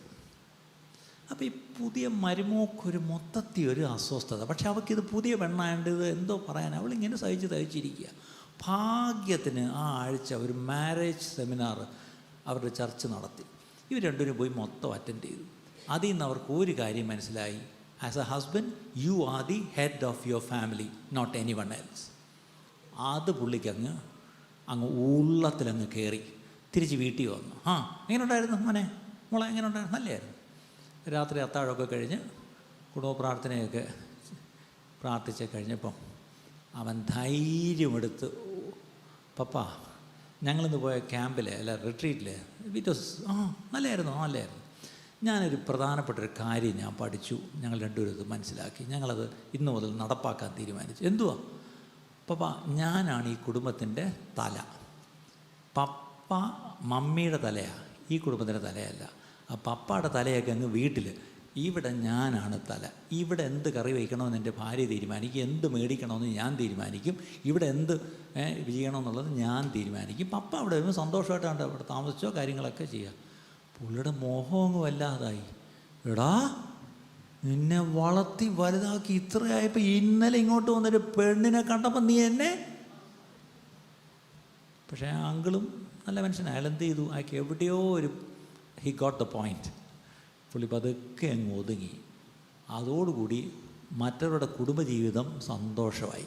ഇയാളുടെ അൺഡ്യൂ ഇൻ്റർഫിയറൻസ് പിന്നെ ഇല്ല. ഞാനീ പറഞ്ഞ ഒറ്റ കഥയിൽ നിന്ന് നിങ്ങൾക്ക് ഒത്തിരി പേർക്ക് ചില മെസ്സേജ് കിട്ടിക്കാണും. ആരെങ്കിലും ഭർത്താക്കന്മാർ നിങ്ങളുടെ കുടുംബത്തിൻ്റെ തല, അത് ചിലപ്പോൾ നിങ്ങളുടെ വീട്ടിൽ അപ്പൻ കാണും, അപ്പൻ്റെ അപ്പനൊരു വല്യപ്പച്ചൻ കാണും, അവരൊക്കെ തലകളാണ്. ഈ പല പെൺപിള്ളേർ ഒരു കുടുംബത്തിലോട്ട് കല്യാണം കഴിച്ച് വരുമ്പോൾ അവർ ഭയങ്കര കൺഫ്യൂസ്ഡാണ്. കാരണം ആ വീട്ടിൽ ഒത്തിരി തലകളെ കാണുന്നു. അപ്പോൾ ഇവർക്ക് ഭയങ്കര കൺഫ്യൂസ്, ഇതിൽ ഏത് തലയ്ക്കാണ് ഞാൻ കീഴ്പ്പെട്ടിരിക്കേണ്ടിയ? ഇനി ഒറിജിനൽ തലയെന്ന് പറഞ്ഞവൻ അവൻ തല ഇങ്ങനെ മറ്റേ അവൻ തല ചുരുട്ടി മടക്കി കക്ഷത്തിൻ്റെ അടിയിലോ അങ്ങോട്ട് വെച്ചുകൊണ്ടിരിക്കുക. അപ്പം പിന്നെ ബാക്കി തലകളൊക്കെ കയറി. രാവണന് 10 തലയുണ്ടെന്ന് അങ്ങോട്ട് കേട്ടിട്ടുണ്ട്. ഇതുപോലെ പല പെണ്ണുങ്ങളും വീട്ടിൽ വരുമ്പം ഈ ഭർത്താവെന്ന തലയാനെ കാണാനുമില്ല, ബാക്കി അവിടെ ഒത്തിരി തലയോട്. ചിലപ്പോൾ അവിടുത്തെ അമ്മായിയമ്മയായിരിക്കും അവിടുത്തെ തല. വേറെ ഒരു തലയ്ക്കും അല്ല നിൻ്റെ ഭാര്യ കീഴ്പ്പെട്ടിരിക്കേണ്ടത്, നിനക്ക് കീഴ്പ്പെട്ട്. പക്ഷെ ഒറ്റ പ്രശ്നം, നീ തലയായിരിക്കണം. അതിൻ്റെ വേറെ വാക്കി പറഞ്ഞാൽ തല ഇരിക്കേണ്ടടുത്ത് തല ഇരിക്കണം. ഇന്ന് പല പുരുഷന്മാരും തല ഇരിക്കേണ്ടടുത്ത് തല ഇരിക്കാത്തതുകൊണ്ടാണ് ബല കിട്ടാത്ത. പിന്നെ കിടന്ന് മോങ്ങിയിട്ട് കാര്യമൊന്നുമില്ല അല്ലേ. If you are the head you should be the head അല്ലേ. തല ഇപ്പം നമ്മൾ ദൈവം സൃഷ്ടിച്ചപ്പോൾ എന്ത് നന്നായിട്ട് തലയാണ് ഏറ്റവും മോളി. ഇപ്പം നിങ്ങളെല്ലാം എൻ്റെ മുഖത്തോട്ട് എൻ്റെ തലയിലോട്ടാണ് നോക്കുന്ന ഒരർത്ഥത്തിൽ അല്ലേ. ഈ ഇരിക്കുന്ന ഈ സ്ഥാനത്ത് ഈ തല ഇല്ലെങ്കിൽ എങ്ങനെ ഇരിക്കും? ഇന്നത്തെ പ്രശ്നം പല ഭർത്താക്കന്മാരും കുടുംബത്തിൻ്റെ തലയാകുവാൻ മറന്നുപോയി. ഇന്ന് എൻ്റെ പ്രിയ സഹോദരന്മാരോട് ഓരോരുത്തരുടെ ആദ്യത്തെ വാക്ക് ദൈവവചനമാണ് പറയുന്നത്, പുരുഷൻ സ്ത്രീയുടെ തല. ഇതൊന്ന് ഓർത്തോണം പ്രിയപ്പെട്ടവരെ. ഇനി നിങ്ങളുടെ വീട്ടിൽ വേറെ ആരും ഉണ്ടെങ്കിൽ, ചിലപ്പോൾ നിങ്ങൾ അവധിക്ക് കൊണ്ടുവന്ന വെക്കേഷൻ വിസിറ്റിന് കൊണ്ടുവന്ന നിങ്ങളുടെ പപ്പ കാണും, ചിലപ്പം അവളുടെ പപ്പ കാണും, ചിലപ്പം അവളുടെ അങ്കിൾ കാണും, അതൊക്കെ ശരി, അവരൊക്കെ അവരുടെ കുടുംബത്തിൻ്റെ തലയായിക്കോട്ടെ. നിങ്ങളുടെ കുടുംബത്തിൻ്റെ തല ഭർത്താവ് മാത്രം. ഒരാമയും പറയാമോ? ഒന്ന് ധൈര്യമായിട്ട് പറ. ഇതൊരു കൂട്ടത്തിരിക്കുകയല്ലേ, ഉറക്കെന്ന് പറ, ഒന്ന് പുള്ളിക്കാരത്തൊന്ന് കേൾക്കട്ടെ. അത് കേൾക്കാനാണ് അവൾ കാത്തിരുന്നത്. എൻ്റെ മനുഷ്യ, ഇനിയെങ്കിലും ഒന്ന് തലയാവ്. അതുകൊണ്ടാണ് ഞാൻ ഉറക്ക ഭർത്താവിനെ കൊണ്ട് പറയിപ്പിച്ച ആമേൻ. കാര്യം അത് കേൾക്കാനാണ് നിങ്ങളുടെ ഭാര്യ കാത്തിരുന്നത് ശരിക്കും പറഞ്ഞാൽ അല്ലേ. അങ്ങനെ നിങ്ങൾ തലയായിരുന്ന, that be the safest place where your wife would be. Your wife will be very secured, your wife will be very comforted. ശരിക്കും പറഞ്ഞാൽ അങ്ങനെ തലയായിട്ടിരിക്കുന്ന ഒരു ഭർത്താവിൻ്റെ കീഴിൽ ഒരു ഭാര്യ വളരെ സെക്യൂർഡായിരിക്കും, അവൾ വളരെ സുരക്ഷിതത്വമായിരിക്കും. ഒരുപാട് കുടുംബങ്ങളിൽ ആ ഒരു സുരക്ഷിതത്വം ഭാര്യമാർ അനുഭവിക്കുന്നില്ല. Why? The husband is not taking his place or responsibility or the role in the marriage. അതാണൊരു വിഷയം. അപ്പം ഇവിടെ നമ്മൾ 4 സീസൺസ് കണ്ടു. ഇപ്പം ഇവിടെ നിങ്ങൾ പലരും ഈ 4 സീസണിൽ കൂടെ ഒക്കെ ഏതെങ്കിലേക്കാണ് ഉറപ്പാണ്. പക്ഷേ ഇവിടെ എല്ലാം നമ്മൾ ശ്രദ്ധിക്കേണ്ട ഒരു കാര്യം, once in a while you had to take stock of your marriage. നിങ്ങളുടെ മറ്റെല്ലാ കാര്യത്തിലും നമ്മൾ കണക്കെടുക്കാറില്ലേ? കമ്പനിയാണെങ്കിൽ കണക്കെടുക്കും അല്ലേ, മറ്റെല്ലാ കാര്യത്തിലും നമ്മൾ കണക്കെടുക്കും. ഞാൻ ചോദിച്ചോട്ടെ, have you ever taken A stock of your marriage? നിങ്ങൾ കുടുംബജീവിതം ഇപ്പോൾ എത്ര വർഷമായി? എൻ്റെ കുടുംബജീവിതത്തിൻ്റെ ഒരു ഒരു ഒരു വരവ് ചെലവെടുത്താൽ, ഫൈനാൻസ് അല്ല ഞാൻ പറയുന്നത്, have you grown? Have you built a friendship among yourself? How much you are a friend? ഞാൻ എപ്പോഴും പറയാറുണ്ട്, ഞാൻ അതിലേക്ക് അടുത്ത് വരാം, ഒരു വിഷയത്തിലേക്ക് വരാം. How much do you communicate? Otherwise, are you building your communication? ഇന്ന് ഞാൻ പറയാൻ വന്ന പോയിന്റ് ഇതായിരുന്നു. നമ്മളിന്ന് വയസ്സാകാലത്തെങ്കിലും ഒന്ന് മിണ്ടാന്ന് പറഞ്ഞപ്പോഴത്തേക്ക് പിശാച് കൃത്യമായിട്ടും അവിടെ പോലും നമ്മളെ അന്യോന്യം മിണ്ടാതാക്കാൻ വേണ്ടി നമ്മുടെ കയ്യിലൊരു സാധനം കൊണ്ട് തന്നു. ആലോചിച്ച് നോക്കിയേ. നേരം വെളുത്ത് എഴുന്നേറ്റ് നമ്മൾ ഇതിനോട് മിണ്ടുന്നത്, ഇത് നമ്മളോട് മിണ്ടുന്നതിൻ്റെ അത്ര നമ്മൾ അന്യോന്യം മിണ്ടുന്നില്ല. നമ്മൾ അഡിക്റ്റഡ് ആയിപ്പോയി. ഞാൻ ഉൾപ്പെടെയാണ് പറയുന്നത് പ്രിയപ്പെട്ട. നമ്മളാരും ഇതിൽ നിന്ന് മാറിയിരിക്കേണ്ട. അപ്പം how much do we build our friendship? How much do we build our communication? How much do we build our physical relationship? അത് വളരെ പ്രധാനപ്പെട്ട ഒരു കാര്യമാണ്. How much do we build our future together? നമുക്കിനി എന്ത് ചെയ്യണം? നമ്മളിനിയിപ്പോൾ റിട്ടയർ ചെയ്തു, ഇനി നമ്മൾ എന്താ കർത്താവിൻ്റെ രാജ്യത്തിന് വേണ്ടി നമ്മൾ എന്താ ചെയ്യാൻ പോകുന്നത്? What are we going to do for the kingdom? മക്കൾക്കുള്ളതൊക്കെ നിങ്ങൾ അത്യാവശ്യം ചെയ്തു, പക്ഷേ what are you going to do for the kingdom? മക്കൾക്കുള്ളത് ലാസ്റ്റ് ചെയ്യത്തില്ല, കിങ്ഡത്തിന് വേണ്ടിയുള്ളത് ലാസ്റ്റ് ചെയ്യും അല്ലേ. ദൈവരാജ്യത്തിന് വേണ്ടി നമ്മൾ എന്ത് ചെയ്യുന്നുവോ അത് നിലനിൽക്കും, അതിന് പ്രതിഫലമുണ്ട്. അത് അവിടെ ചെന്നിട്ട് മാത്രമല്ല, ഇവിടെ തന്നെ ദൈവം വിശ്വസ്തനായതുകൊണ്ട് ഇവിടെ തന്നെ മുമ്പേ അവൻ്റെ രാജ്യവും നീതി അന്വേഷിച്ചാൽ നിങ്ങൾ അല്ലാതെ വറിയിടായിരിക്കുന്ന വിഷയത്തിന്മേൽ ദൈവം പ്രവർത്തിക്കും. ഞാൻ ചോദിച്ചോട്ടെ, നിങ്ങൾ ഈ വറി ചെയ്യുന്ന വിഷയത്തിന് വേണ്ടി നിങ്ങൾ ഇത്രയും കിടന്ന് പ്രവർത്തിച്ചിട്ട് എന്ത് നേടി? അത് വീണ്ടും വീണ്ടും വഷളാകുകയല്ലേ? അതിനേക്കാൾ better seek first his kingdom and his righteousness and all these things shall be added to you. അതാണ് ഞാൻ പറയുന്നത്. ഓക്കെ, 68-ാം സങ്കീർത്തനത്തിൻ്റെ 6-ാം വാക്യത്തിലൊരു വാക്യമുണ്ട്, ദൈവം ഏകാകികളെ കുടുംബത്തിൽ വസിക്കുമാറാക്കുന്നു. അത് ഇംഗ്ലീഷിൽ ഇങ്ങനെയാണ്, he puts the lonely in families. ഞാൻ ഈ പ്രീ മാരിറ്റൽ കൗൺസിലിങ്ങിന് വരുമ്പോൾ സാറിന് പെണ്ണ് ചെറുക്കനും വരുമ്പോൾ ഞാൻ അവരോട് ഒരു ചോദ്യം ചോദിക്കാറുണ്ട്. അതെൻ്റെ ഒരു ഓപ്പണിംഗ് സ്റ്റേറ്റ്മെൻറ്റാണ്. ഞാൻ രണ്ടുപേരോട് ചോദിക്കും, മക്കളെ, why do you want to get married? മോളെ, why do you want to get married? മോളെ, why do you want to get married? അവരിങ്ങനെ അങ്ങനെ ചോദ്യം ഒരു പ്രതീക്ഷിക്കുന്നില്ല. എങ്കിലും ഒരു തട്ടിമുട്ടി ഒരു ഇപ്പോഴത്തെ പിള്ളേരല്ലേ നല്ല സ്മാർട്ടായിട്ടൊക്കെ ഉത്തരവൊക്കെ പറയും. അത് അപൂർവം ചിലർ പറയും, എൻ്റെ കസിൻസിൻ്റെയൊക്കെ കല്യാണം കഴിച്ചു, അങ്ങ് എനിക്ക് വീട്ടിലങ്ങ് പ്രഷറാണ്, അങ്ങനെ പിന്നെ നാണ്ട് ഒരുത്തം വന്നപ്പോൾ ഓടിച്ചിട്ട് പിടിച്ച് അവൻ്റെ തലയെ കെട്ടിച്ച് വിടുന്നതാണ്. വേറെ ചിലർ പേരൻസിനും പല കാരണങ്ങളുണ്ട്. ഇവൻ ഇച്ചിരി വട്ടമുണ്ട്, കെട്ടുമ്പോൾ അങ്ങ് ശരിയാവുമെന്ന. അങ്ങനെ ആർക്കേലും വട്ടമുണ്ടെങ്കിൽ ദയവായി ഇത് കെട്ടിച്ച് പരീക്ഷിക്കേണ്ട സാധനമല്ല ഈ സാധനം. വിവാഹ ജീവിതം ഈ വട്ടന്മാരെ കെട്ടി പരീക്ഷിക്കേണ്ടതല്ല. അഥവാ വല്ല വട്ടനെ കെട്ടിപ്പോയെങ്കിൽ, അല്ലെ വട്ടത്തെ കെട്ടിപ്പോയെങ്കിൽ, നേരത്തെ പാസ്റ്റർ പറഞ്ഞ പോലെ അതിനായിട്ട് സ്തോത്രം ചെയ്ത് അതിൽ നിന്ന് ഈ പറഞ്ഞ ദൈവത്തിൽ നിന്നൊരു രക്ഷ. പക്ഷെ അറിഞ്ഞുകൊണ്ടൊരു വട്ടനെ ഒരുത്തിയുടെ തലയിൽ കെട്ടി വയ്ക്കരുത്. ഈ വട്ട് പിടിച്ച് ഒന്നിനെ പിടിച്ച് ഒരു പയ്യൻ്റെ തലയിലും കെട്ടി വയ്ക്കരുത്, അല്ലേ? അപ്പം അങ്ങനെയൊക്കെ പല കാരണങ്ങളും പറയും. പക്ഷേ ചിലരെങ്കിലും ഈ ദിവസങ്ങളിൽ most of the young people they come with the right answer. എന്താണെന്നറിയാം? Pastor uncle, I feel lonely. ഞാൻ പഠിച്ചു, ഞാൻ മാസ്റ്റേഴ്സ് എടുത്തു, ഞാൻ ഐ എം വെൽ പ്ലേസ്ഡ്, ഞാൻ നല്ല I feel lonely. I have loving parents, I have loving siblings, ഒക്കെ ശരിയാ. I have good friends. But ഇതൊക്കെ എനിക്കുണ്ടെങ്കിലും എവിടെയോ വന്നപ്പം എൻ്റേതെന്ന് പറയാൻ, അല്ലേ, മൈൻ എന്ന് പറയാൻ എനിക്ക് ആരുമില്ല. എനിക്കൊരു സന്തോഷം വന്ന് ഓടിച്ചെന്ന് ഷെയർ ചെയ്യാൻ എനിക്കൊരു ഫ്രണ്ടില്ല. ഒരു സങ്കടം വന്നാൽ ചെന്ന് പൊട്ടിക്കരയാൻ എനിക്കൊരു I don't have a shoulder to weep on. അങ്ങനെയുള്ളൊരവസ്ഥയെ നമ്മൾ എന്ത് വിളിക്കും? ലോൺലി എന്ന് പറയും.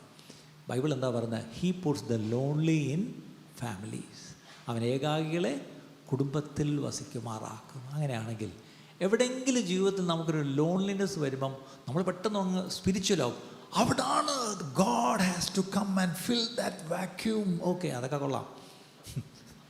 പക്ഷേ ഗോഡ് മാത്രം പോരാ, ഒരു കുടുംബവും കൂടെ ദൈവം വെച്ചിട്ടുണ്ട്, അല്ലേ? നിങ്ങളെ അങ്ങനെയാണെങ്കിൽ തീർച്ചയായിട്ടും നിങ്ങൾക്കൊരു ഏകാന്തത ഉണ്ടായി, നിങ്ങൾ അറിഞ്ഞോ ഇല്ലയോ, പക്ഷേ you had a loneliness in your life and God has put you, അല്ലേ, in his divine wisdom he put you in a family. പക്ഷെ ആ ഫാമിലിയിൽ വന്നിട്ടും വീണ്ടും 25, 35, 45 വർഷമായിട്ട് ഇപ്പോഴും ലോൺലി ആണെങ്കിൽ ദൈവത്തിൻ്റെ കുഴപ്പമല്ല. ഞാൻ ഏറ്റവും സങ്കടത്തോടെ പറയുന്നത്, ഏത് കുടുംബജീവിതത്തിൽ ആരോട് ഒറ്റയ്ക്കൊറ്റയ്ക്ക് സംസാരിച്ചാൽ they feel more loneliness after marriage.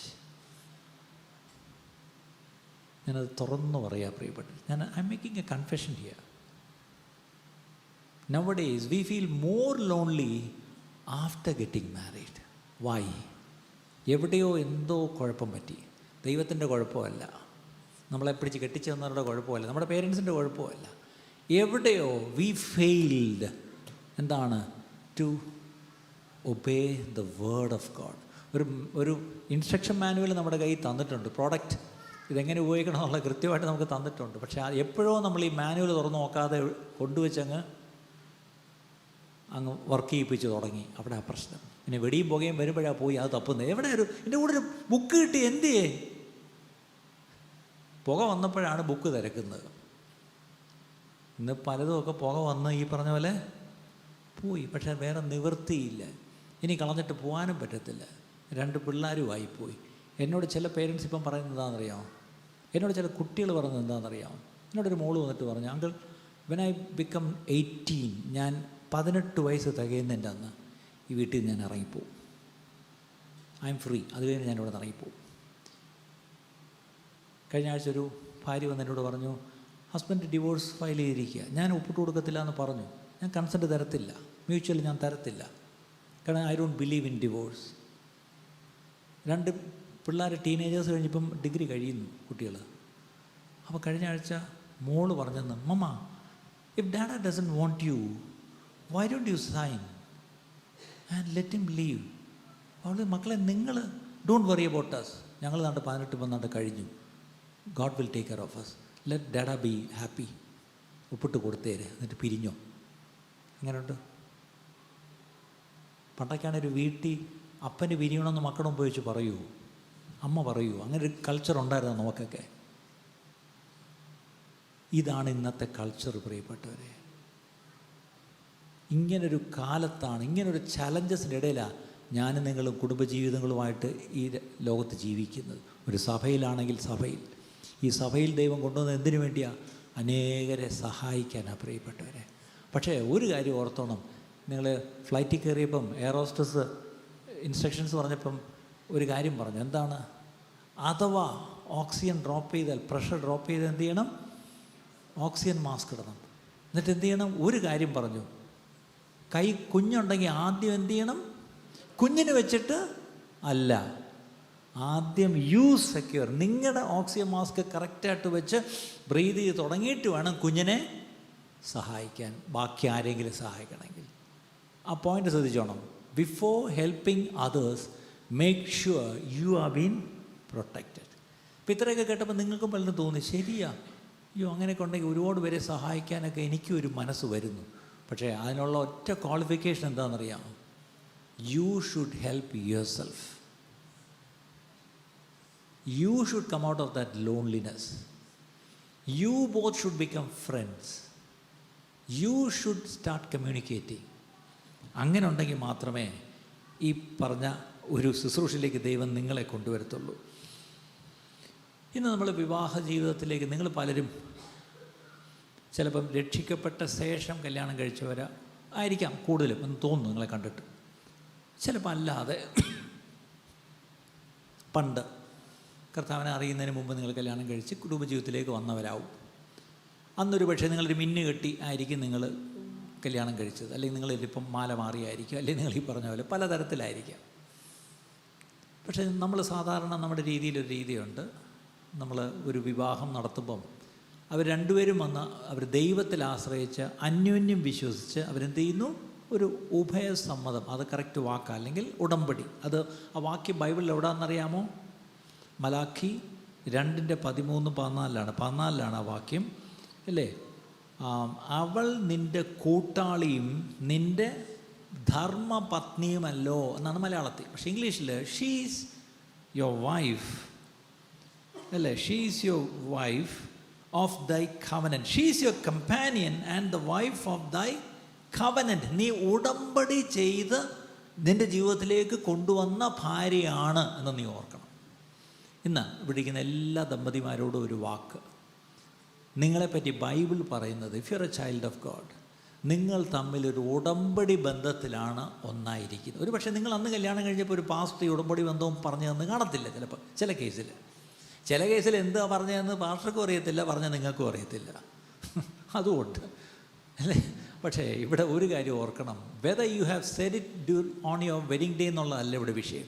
This is the reality which the Bible teachers. എന്താണ്? നിങ്ങളൊരു ഉടമ്പടി, ഒരു കവനൻറ്റിലാണ് നിങ്ങൾ ജീവിച്ച് മുന്നോട്ട് വരുന്നത്.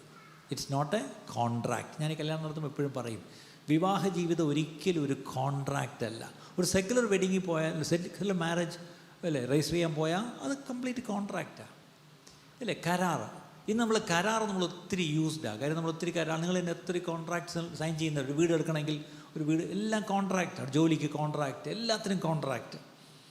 ഞാനെപ്പോഴും പറയാറുണ്ട്, A covenant is based on trust, വെറാസ് the contract is based on distrust അല്ലേ?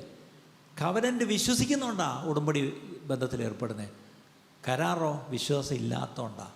കേരളത്തിലെ കാര്യം, ഇവിടുത്തെ കാര്യം എനിക്കറിയത്തില്ല. വീട് വാടകയ്ക്ക് കൊടുക്കുമ്പോൾ എത്ര നാളത്തേക്ക് വാടകയ്ക്ക് കൊടുക്കുന്നത്? 11 മാസം.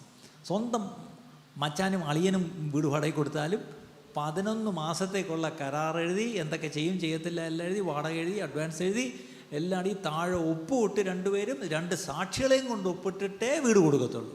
ഇപ്പം ഞാൻ ചോദിക്കാറുണ്ട്, അളിയനെ ഇത്രയ്ക്ക് വിശ്വാസമാണെങ്കിൽ വീടും കൊടുത്താൽ പോരെ? ഇല്ല, വിശ്വാസം ഇല്ല, അതുകൊണ്ടാണ് എഴുതി ഒപ്പിടുന്നത്.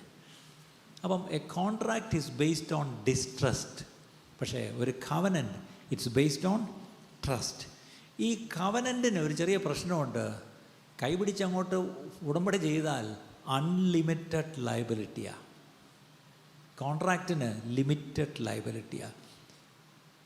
കവനൻ്റ് മരണം നിങ്ങളെ വേർപിരിക്കും വരെ, അല്ല ഒരാൾ മരണം വഴിയായി വിട്ടു പോകുന്നത് വരെ ഇതിൽ പിടിച്ചിരിക്കണം, ക്യാൻസൽ ചെയ്യാൻ പറ്റത്തില്ല. പക്ഷേ കോൺട്രാക്റ്റിന് ഒരു സൗകര്യമുണ്ട്. സാഹചര്യങ്ങൾ അത്ര അനുകൂലമല്ലെങ്കിൽ മറ്റൊരു കരാർ എഴുതി ആദ്യത്തെ കോൺട്രാക്റ്റ് അങ്ങ് ക്യാൻസൽ ചെയ്യാം. കവനൻ്റിൽ പറ്റുമോ? പറ്റത്തില്ല. ഇനി പറ, ലോകം പറയും കളഞ്ഞിട്ട് വാന്ന് നമുക്ക് വേറെ നോക്കാം, അതാ ലോകം പറയുന്നത്. പക്ഷേ നമുക്കങ്ങനെ പറയാൻ പറ്റത്തില്ല പ്രിയപ്പെട്ടവരെ. ഇവിടെ ഒന്ന് ഓർത്തോണം, ഒരു കോൺട്രാക്റ്റ് എന്ന് പറയുമ്പോൾ it only protects my rights. എൻ്റെ അവകാശം ഞാൻ എന്ത് ചെയ്യും? പ്രൊട്ടക്റ്റ് ചെയ്യും. എൻ്റെ റെസ്പോൺസിബിലിറ്റി ലിമിറ്റഡ് ആയിരിക്കും. ഞാൻ ഇത്തരം കാര്യം ചെയ്യുമെന്നേ പറഞ്ഞിട്ടുള്ളൂ, അത് ഞാൻ പറഞ്ഞിട്ടില്ല.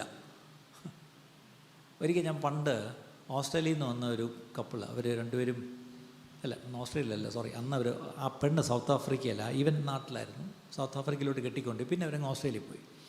രണ്ടുപേരും മർത്തോമക്കാരായിരുന്നു. ഇവർ രണ്ടുപേരെയും ഈ പറഞ്ഞ പോലെ ഞാൻ സ്നാനപ്പെടുത്തി. പക്ഷേ കല്യാണം മർത്തോമയെ വെച്ച് അവിടെ എന്തോ കാരണം കൊണ്ട്. പക്ഷെ കഴിഞ്ഞിട്ട് ഇവർ രണ്ടുപേരും കല്യാണം കഴിഞ്ഞ് ട്രിവാൻഡ്രത്ത് വന്നിട്ട് അടുത്ത ദിവസം എന്നെ കാണാൻ വന്നിട്ട് പറഞ്ഞു, അച്ഛാ ഞങ്ങളെ ഒന്ന് ബ്ലെസ് ചെയ്ത് ഞങ്ങൾക്കൊരു കവനൻ്റ്. ഞാൻ പറഞ്ഞു, ഇന്നലെ അച്ഛൻ മിന്നു കെട്ടിക്കുന്ന കിരീടം വാഴുവൊക്കെ കണ്ടു, പക്ഷേ അതൊക്കെ നടന്നോട്ടെ, പക്ഷേ ഇന്നൊരു കവനൻ അതാ വന്നത്. അപ്പം ഞാൻ അവർക്ക് ആ കവനൻ്റ് പറഞ്ഞു കൊടുത്ത് അന്യോന്യം അവർ ചെയ്തു. എന്നിട്ട് അവർ നോട്ട്ബുക്ക് മേടിച്ചുകൊണ്ട് വന്നു. എന്നിട്ട് ഞാൻ അതിനു മുമ്പ് വേറൊരു കല്യാണത്തിന് പറയുന്ന ഇവൻ കേട്ടു. അതായത് you should write a mission statement of your marriage എന്ന് പറഞ്ഞു. ഇവനത് കേട്ടു. ഇവനത് അവളോട് പറഞ്ഞു, എടി മോളെ നമുക്കൊരു മിഷൻ സ്റ്റേറ്റ്മെൻറ്റ് നമ്മുടെ മാരേജിനെ കുറിച്ചുള്ള എഴുതണം. ഇവർ രണ്ടുപേരും അത് ഒത്തിരി ഡിസ്കസ് ചെയ്ത് എഴുതി. അവർ മനോഹരമായിട്ട് ബുക്ക് മേടിച്ച് അതിൻ്റെ ഫ്രണ്ട് പേജിൽ നന്നായിട്ട് പകർത്തി അതും കൊണ്ടാണ് വന്നിരിക്കുന്നത്. പക്ഷേ ഞങ്ങളുടെ മിഷൻ സ്റ്റേറ്റ്മെൻറ്റ് ഒന്ന് വായിച്ചു നോക്കി. ചോദിച്ചപ്പോൾ അടിപൊളി, നല്ല രസമായിരിക്കുന്നു. എന്നിട്ട് താഴെ രണ്ടുപേരും എൻ്റെ മുമ്പ് വെച്ച് അങ്ങ് ഒപ്പിട്ടു. എന്നിട്ട് ഈ ഉടമ്പടിയും ചെയ്ത് അവരെ പ്രാർത്ഥിച്ചു വിട്ടു. അവർ സന്തോഷമായിട്ട് ഇന്ന് സിഡ്നിയിലുണ്ട്. 3 മക്കളോ 2 മക്കളോ 3 മക്കളോ അങ്ങോട്ടുണ്ട്. പക്ഷെ അവർ പിന്നെ അവധിക്ക് വരുമ്പോഴേക്കും എന്നോട് പറയും, പക്ഷേ പലപ്പോഴും ഞങ്ങൾക്ക് പ്രശ്നം വരുമ്പം we go and run and take our covenant book and read our mission statement once more. അത് വായിച്ചിട്ട് പറയും, മോളെ നമ്മളിതാ ഇതിനാണ് ദൈവം നമ്മളെ ഒന്നിപ്പിച്ച്, ഇതിനു വേണ്ടിയാണ് നമ്മൾ ഈ ഭൂമി ജീവിക്കുന്നത്, ഇതാണ് നമ്മൾ ചെയ്ത ഉടമ്പടി, അത് മറക്കരുത് എന്ന് പറഞ്ഞിട്ട് എന്തു ചെയ്യും? അവർ ക്ഷമിച്ച് വീണ്ടും കൈപിടിച്ച് ഒന്നോട് പോകും. ഒന്ന് ചോദിച്ചോട്ടെ, അത് നല്ലൊരു ഐഡിയ അല്ലേ? Can we start writing a mission statement of our marriages അല്ലേ? നിങ്ങൾ ഇനി അതിൻ്റെ കുറവും കൂടെ ഉള്ളൂ. ഇവിടെ പിള്ളേരുടെ ഹോംവർക്ക് എഴുതി നമ്മുടെ പോയിരിക്കുക, പിള്ളേരുടെ പ്രോജക്റ്റ് ചെയ്തു എല്ലാം ചെയ്തു. അപ്പോഴാണ് കണ്ട് ഒരുത്തം വന്നിരിക്കുന്നത് മിഷൻ സ്റ്റേറ്റ്മെൻറ്റ് എഴുതണം. ഓക്കെ, അപ്പം ഒരു കോൺട്രാക്റ്റ് എന്ന് പറയുമ്പം it only protects my rights, it limits my responsibilities, it safe guards my interest. എൻ്റെ താല്പര്യങ്ങൾ എന്തൊക്കെയോ അതിനെയൊക്കെ ഞാൻ സേഫ് ഗാർഡ് ചെയ്യും. അതാണ് കോൺട്രാക്റ്റ്. ശരിയല്ലേ?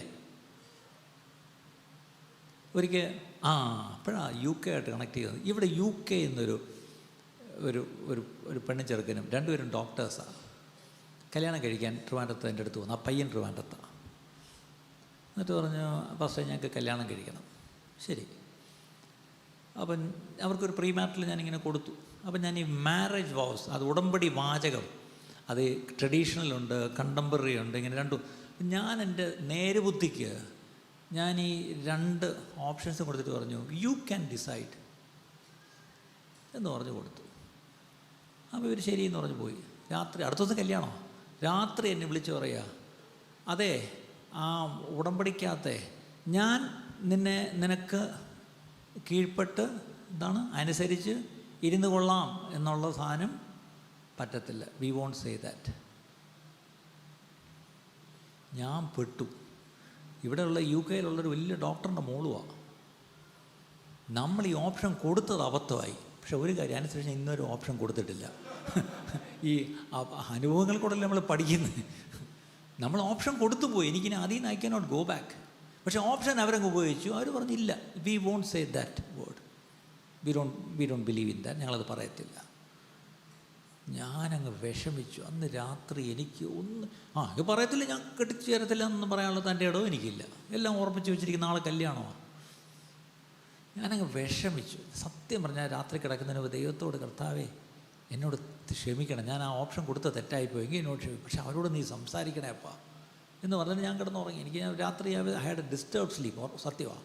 പക്ഷെ നേരം വെളുത്തൊരു 5 മണിയായപ്പോൾ ഇവൻ വിളിക്കുന്നു, pastor we prayed about it and let it go as it. അത് അങ്ങനെ വേണ്ട, അങ്ങനെ അത് പാസ്റ്റർ പറഞ്ഞതുപോലെ പറയാം, കുഴപ്പമില്ല എന്ന് പറഞ്ഞു.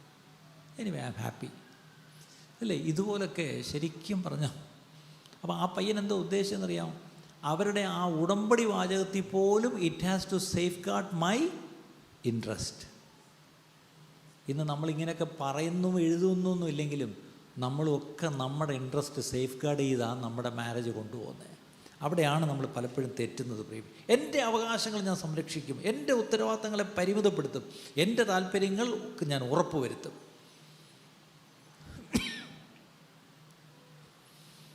പക്ഷെ ഓർത്തോണം പ്രിയപ്പെട്ടവരെ, നിയമപരമായിട്ട് കോൺട്രാക്ട്സ് നമുക്കത് ബൈൻഡിങ് ആണ്. പക്ഷെ ഇത് ഉടമ്പടി ബന്ധം എന്ന് പറയുമ്പം കവനൻറ്റിൽ എന്തോ സംഭവിക്കുന്നതെന്ന് അറിയാമോ? It's laying down my rights. എന്താണ്? എൻ്റെ അവകാശങ്ങൾ താഴ്ത്തി വയ്ക്കുക. അതാണ് വിവാഹത്തിൽ ഉടമ്പടി എന്ന് പറയുന്നത്. It's increasing my responsibilities. ഞാൻ അത്രയും ചെയ്താൽ മതി, പക്ഷേ ഞാൻ എന്താണ്, അത് കടന്നും ഞാൻ ഉത്തരവാദിത്തങ്ങൾ എടുക്കാം. അതാണ് ഉടമ്പടി. അടുത്തത് safe guarding the interest of your spouse. എൻ്റെ മാത്രമല്ല, നിൻ്റെ ഇൻട്രസ്റ്റ് ഞാൻ എന്ത് ചെയ്യാം? സേഫ് ഗാർഡ് ചെയ്യാം. അപ്പം ഇവിടെ ഒരു കാര്യം ഓർക്കണം. സാധാരണ പെന്തിക്കോസിലെ പാസ്റ്റർമാർ കെട്ടിക്കുമ്പോഴെല്ലാം ഒരിക്കലും മറന്നുപോകാതെ പറയുന്നൊരു വാക്കാണ്, മുപ്പിരിച്ചരട് അറ്റുപോകയില്ല. കേട്ടിട്ടുണ്ടോ? ഞാൻ മാത്രമേ ഉള്ളൂ ഈ വാക്യം വായിക്കാതെ കല്യാണം നടത്തിയിട്ടുള്ളത്. പക്ഷേ ഈ ഇടയ്ക്ക് ഞാനും അതൊന്ന് പറയാൻ തുടങ്ങി. എന്താണെന്നറിയാം, അതിൻ്റെ അർത്ഥം ഇപ്പോഴാണ് എനിക്കൊന്നുകൂടെ നല്ലവണ്ണം ക്ലിയറായി. Marriage is not a covenant with your spouse only but with God too. മുപ്പിരിച്ചരടെന്ന് പറഞ്ഞാൽ എന്തുവാ? യു ആൻഡ് യുവർ സ്പൗസ് മാത്രമല്ല, ദൈവോട്. അപ്പോൾ you are making a covenant with not your spouse alone but with God. ദൈവം നിങ്ങൾക്ക് തമ്മിൽ സാക്ഷി. അപ്പം ദൈവത്തോടൊരു ഉടമ്പടിയും കൂടെ ചെയ്താണ് നമ്മൾ വിവാഹ ജീവിതത്തിലേക്ക് പ്രവേശിക്കുന്നത്. അപ്പം when you break that covenant, you are breaking God's covenant. ശരിയല്ല? അല്ലെങ്കിൽ you are covenant with God. ദൈവത്തോടുള്ള ഉടമ്പടി നിങ്ങൾ ബ്രേക്ക് ചെയ്യുക. കൾച്ചറൽ മാരേജ്, നമ്മുടെ സെക്കുലർ മാരേജ്, ഈ പറഞ്ഞ ലീഗൽ മാരേജ് എന്നൊക്കെ പറയുന്നില്ലേ, അതിലൊക്കെ നമ്മൾ കേൾക്കുന്നത് എന്താണെന്ന് അറിയാം, I'm committed to you, ഇത്രയേ ഉള്ളൂ. പക്ഷേ കവനൻറ്റ് മാരേജിൽ I'm committed to God first and then to the institution of marriage. That means you. ഞാൻ ആദ്യം എൻ്റെ ദൈവത്തോട് ഞാനൊരു ഉടമ്പടി ചെയ്തിട്ടുണ്ട്. ഇപ്പോൾ ആ ദൈവസന്നിധിയിൽ ആ ദൈവത്തെ കൂടെ സാക്ഷി നിർത്തി ഞാനിതാ നിന്നോട് ഉടമ്പടി ചെയ്യുന്നു. അപ്പം നിന്നോട് ചെയ്യുന്ന ഉടമ്പടി ഞാൻ ലംഘിച്ചാൽ ആദ്യം ഞാൻ ദൈവത്തോട് ചെയ്ത ഉടമ്പടിയും ലംഘിച്ചതിന് സമമാണ്. എത്ര പേർക്ക് അത് ആമയും പറയാൻ പറ്റും? നമ്മളത് ശ്രദ്ധിക്കുന്നില്ല പലപ്പോഴും, അല്ലേ? ഈ കോൺട്രാക്റ്റിൽ it's always about my rights, my interest and me. എപ്പോഴും ഞാൻ, എൻ്റെ, ഇത് മാത്രമേ ഉള്ളൂ. പക്ഷേ ഈ കോൺട്രാക്റ്റിൽ മറ്റൊരു കാര്യം, my actions will be always reactions to yours. നീ എന്നോട് എങ്ങനെ പെരുമാറുമോ അതിനുള്ള റിയാക്ഷൻ ആയിരിക്കും എൻ്റേത്.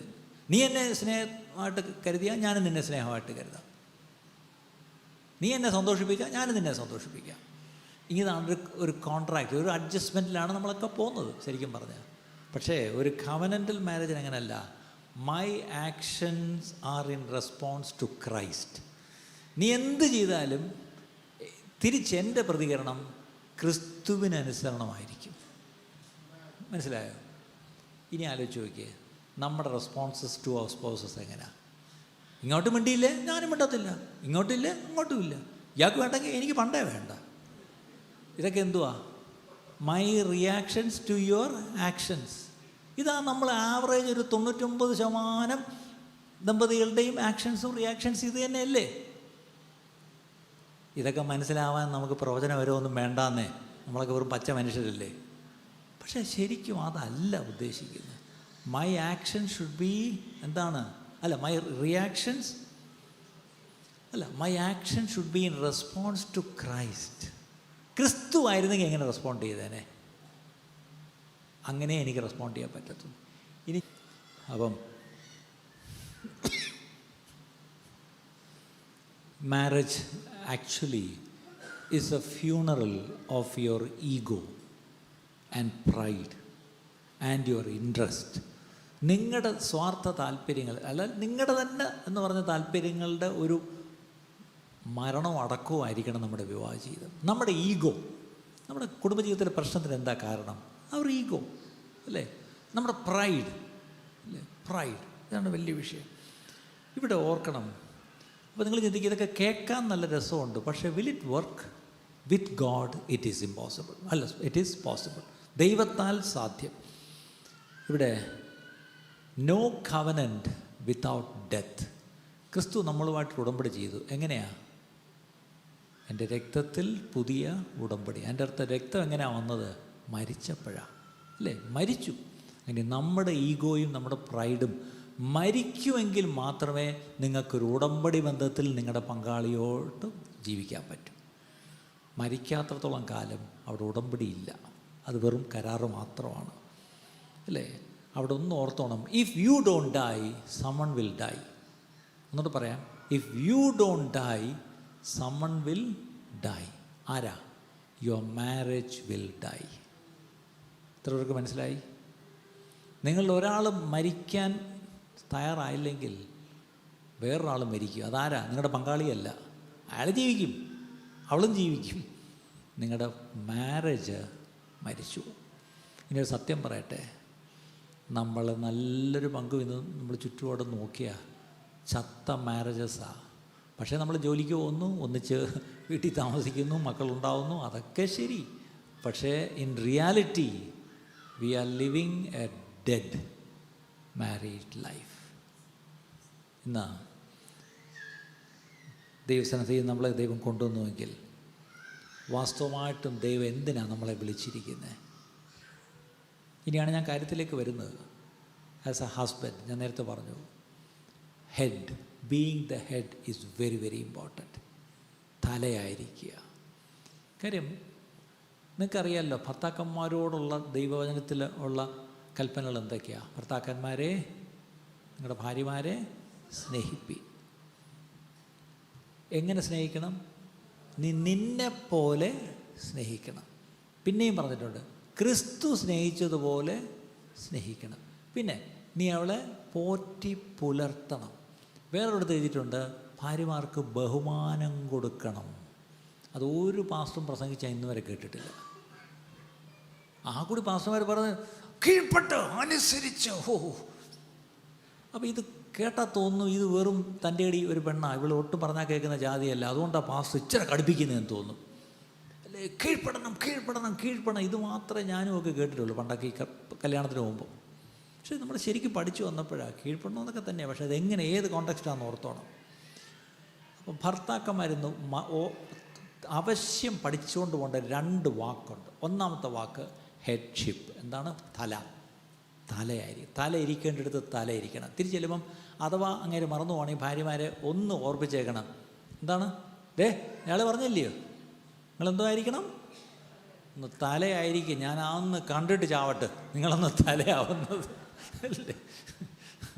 അല്ലേ? അപ്പം പുരുഷന്മാർ തലയായിരിക്കുക. അപ്പം ഹെഡ്ഷിപ്പ് എന്താണെന്ന് ചോദിച്ചാൽ, it's the divine calling of a husband. അത് ദൈവികമായൊരു വിളിയാണ് തലയായിരിക്കുക എന്ന് പറയുന്നത്. അതൊരു വിളിയാണ്. എന്തുവാ? To take primary responsibility. പ്രാഥമിക ഉത്തരവാദിത്വം നിങ്ങൾ ഏറ്റെടുക്കണം. എന്തിന്? For Christ like leadership.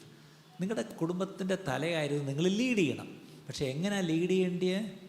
Christ like leadership. ഇന്ന് അങ്ങനെയുള്ള ഭർത്താക്കന്മാരെ ആയി കിട്ടാത്ത. ക്രിസ്തു എങ്ങനെയാണ് ലീഡ് ചെയ്തത്? ശിഷ്യന്മാരുടെ കാല് പോയി കഴുകി, ആ തുവർത്തെടുത്ത് തുടച്ചു, അങ്ങനെ താണ് ചെന്നു. അതുപോലുള്ളൊരു ക്രൈസ്റ്റ് ലൈക്ക് ലീഡർഷിപ്പാണ് കുടുംബത്തിൽ ഈ ഹെഡ് എന്ന് പറയുന്ന ആൾ ചെയ്യേണ്ടത്. And to protect and to provide at home. എന്ത് ചെയ്യണം? ആ കുടുംബത്തെ പ്രൊട്ടക്റ്റ് ചെയ്യണം. എന്തു വന്നാലും പറഞ്ഞു പോകാതെ എന്ത് ചെയ്യണം? ചേർത്ത് പിടിക്കണം. അടുത്തത് പ്രൊവൈഡ്. ഞാൻ ചോദിച്ചോട്ടെ, ഭർത്താക്കന്മാർ, if you are not providing, sorry, വചനപ്രകാരം നിങ്ങൾ ശരിയല്ല ചെയ്യുന്നത്. നിങ്ങൾ തീർച്ചയായിട്ടും എന്ത് ചെയ്യണം? നിങ്ങൾക്ക് ഒരുപക്ഷെ നിങ്ങൾക്ക് ഭാര്യയുടെ അത്ര ജോലി കാണത്തില്ല, ശമ്പളം കാണത്തില്ല, അല്ലെങ്കിൽ പഠിത്തം കാണത്തില്ല, അതൊന്നും വിഷയമല്ല. But you are the provider. ആ ഒരു ബോധ്യം എനിക്കറിയാം. ജോലിയില്ലാത്തൊരു ഭർത്താവിനെ എനിക്ക് പണ്ടറിയായിരുന്നു. ഭാര്യയ്ക്ക് ജോലി ഉണ്ടായിരുന്നു. അപ്പോൾ ഭാര്യ ശമ്പളം എടുത്തുകൊണ്ട് നേരെ കൊണ്ട് ഭർത്താവിൻ്റെ കയ്യിലോട്ട് മൊത്തം കാശും കൊടുത്തിട്ട് എന്നിട്ട് അടുത്ത ദിവസം ചെന്നിട്ട് എനിക്കിത് എന്നിട്ട് 100 രൂപ തരാമോ? അവനിങ്ങനെ, എന്തിനാ എന്നോട് ഞങ്ങൾ എടുത്തോ, നിൻ്റെ അല്ലേ പൈസ ഇല്ല. അവളെപ്പോഴും അവളെന്തോ പറഞ്ഞൊരു കാര്യമാണ്, I love going and asking and getting the money from him. ഈ പൈസ മുഴുവൻ ഇവളാണ് സമ്പാദിച്ച് ശമ്പളമായിട്ട് കൊണ്ടുവന്ന്. ഈ പാവത്തന്നെ ജോലിയില്ല. പക്ഷേ അവൾ 1-ാം തീയതി കൊണ്ടുവന്ന് അവൻ്റെ കയ്യിലോട്ട് കൊടുത്ത് പ്രാർത്ഥിച്ച് അതിൽ നിന്ന് ദശാംശം മാറ്റി വെച്ചിട്ട് പിന്നെ ഓരോ ചെലവിനും ഇവൾ പോയി അവനോട് കൈനീട്ടി മേടിക്കുമായിരുന്നു. എന്നിട്ട് അവൾ പറയായിരുന്നു, ഐ എൻജോയ് ഡൂയിങ് ദാറ്റ്. NHSലെ നഴ്സന്മാരെ, ദൈവം വല്ലതും സംസാരിച്ചോ? ഇതും കോട്ടോട്ട് പണിയെടുക്കാത്ത ഭർത്താക്കന്മാർ വല്ലതും ഉണ്ടെങ്കിൽ അതൊരു നിമിത്തമാക്കരുത്. ഞാനിവിടെ കുടുംബകലം ഉണ്ടാക്കാൻ വന്നതല്ല. പക്ഷെ അതിനകത്തൊരു വലിയ സത്യമുണ്ട്, ഹെഡ്ഷിപ്പ്. ഇനി ഭാര്യമാർ, നിങ്ങൾക്കൊരു വാക്ക് സബ്മിഷൻ, അത് നിങ്ങളിന്ന് പഠിച്ചിട്ടേ പോവാം. വാക്ക് നിങ്ങളോട് ദൈവം പറഞ്ഞിരിക്കുന്നത് എന്താണ്? വിധേയപ്പെട്ട് ഇരിക്കുക. കീഴ്പ്പെടുക എന്ന് പറഞ്ഞാൽ ചവിട്ടിത്താഴ്ക്കുക എന്നുള്ള അർത്ഥത്തിലൊന്നുമല്ല. നേരത്തെ പാസ്റ്റർ ആദ്യം പറഞ്ഞപ്പോൾ സ്റ്റേറ്റ്മെൻറ്റ് പറഞ്ഞു. അങ്ങനെയല്ല. നമ്മൾ ആരെയും കീഴ്പ്പെടുത്തിയെടുക്കാനോ വിധേയപ്പെടുത്തിയെടുക്കാനൊന്നും പറ്റത്തില്ല. Willingly you have to submit. ആ സബ്മിഷൻ എന്ന് പറഞ്ഞാൽ that is also a divine calling of a wife. അതും ദൈവം അതിനാണ് നിങ്ങളെ വിളിച്ചിരിക്കുന്നത്. എന്തിനാ? To honour and affirm her husband's leadership. ആ ഹസ്ബൻഡ് ലീഡർഷിപ്പിനെ ഞാൻ എന്ത് ചെയ്യുന്നു? ഓണർ ചെയ്യുന്നു, അതിനെ ഞാൻ അഫേം ചെയ്യുന്നു. കുട്ടികളെ ഈ പറയുമ്പോൾ ശ്രദ്ധിച്ചോണം. കുട്ടികളെ വഴക്ക് പറയുകയോ, ഇവിടുത്തെ നിയമം എനിക്കറിയാം, അതിലേക്ക് ഞാൻ വരാം. പക്ഷെ ദയവ് ചെയ്ത് ആ ഹസ്ബൻഡിനെ മുന്നിൽ നിർത്തി അദ്ദേഹത്തെ കൊണ്ടുപോകണം ഇത് കൂടുതൽ ചെയ്യും. എന്നിട്ട് അദ്ദേഹം ഒരു തീരുമാനമെടുത്ത് ഒന്ന് ഡിസിപ്ലിൻ ചെയ്താൽ ആ ഡിസിപ്ലിനിൽ എന്ത് വന്നാലും ഭാര്യ അദ്ദേഹത്തിൻ്റെ കൂടെ നിൽക്കാവും. ഇല്ലെങ്കിൽ പിള്ളേർക്ക് അപ്പോഴേ പിടി കിട്ടി, നിങ്ങൾ തമ്മിൽ ഡിവൈഡഡാ, അവരത് മുതലാക്കുകയും ചെയ്യും. പപ്പ അടിച്ചെങ്കിൽ, ഇവിടുത്തെ നിയമം എനിക്കറിയത്തില്ല, അടിച്ചെങ്കിൽ കണക്കായിപ്പോയി, പപ്പായ്ക്ക് അടിക്കാം. പപ്പ തെറ്റ് കണ്ടുകൊണ്ടാണ് പപ്പ വഴക്ക് പറഞ്ഞത് എന്ന് പറഞ്ഞ് ഒരിക്കലും കുഞ്ഞുങ്ങളെ നിങ്ങളുടെ വശത്തോട്ടാക്കരുത്. പകരം ഈ പറഞ്ഞ പപ്പയുടെ കൂടെ നിന്നോണം. ഇനി പപ്പ അഥവാ ഇച്ചിരി ദേഷ്യപ്പെട്ട് ഇച്ചിരി ഓവറായി ചളവാക്കിയെങ്കിൽ അവിടെ വെച്ച് പറയരുത്, മുറി കയറി ഇച്ചിരി ഓവറായിപ്പോയി, സൂക്ഷിക്കേണ്ട കൊള്ളാം. പിന്നെ നിങ്ങളെ നാണം കിടത്തണ്ടെന്ന് വിചാരിച്ച് ഞാൻ അവിടെ വെച്ച് ഞാൻ തലയായിട്ടങ്ങ് കുഞ്ഞിൻ്റെ മുമ്പേ ഞാനങ്ങ് അഫേം ചെയ്തതാണ്. ഓക്കെ, കാര്യം മനസ്സിലായില്ലല്ലേ? ഓക്കെ, അപ്പം submission is the divine calling of a wife to honor and affirm her husband's leadership and help carry it through according to her gifts. അവൻ്റെ വിളിയിലേക്ക് അവന് മുന്നോട്ട് പോകണമെങ്കിൽ അവനെ കൊണ്ട് മാത്രം പറ്റത്തില്ല. ആ വിളിയിൽ പൂർണ്ണത വരണമെങ്കിൽ നിനക്ക് ചില കൃപകളും വരങ്ങളും തന്നിട്ടുണ്ട്. അതും കൊണ്ട് നീ അവൻ്റെ കൂടെ നിന്ന് അതിനെ പൂരിപ്പിക്കണം. അതിനാ ദൈവം നിനക്ക് ചില കൃപ തന്നിരിക്കുന്നത്. എത്ര പേർക്കത് മനസ്സിലായി? അപ്പോൾ ആദ്യം മനസ്സിലാക്കണം, നിങ്ങൾക്കൊരു വിളിയുണ്ട്. രണ്ടുപേർക്കും 2 വിളിയല്ല, ഒരു വിളിയാണ്. നല്ലോണം ആ തലയാണ് ദൈവം വിളിച്ചിരിക്കുന്നത്. ഒരു വാക്യം കൂടെ ഞാൻ വാക്യം മറന്നുപോയി, കണ്ടുപിടിച്ചെടുത്തോ വാക്യം.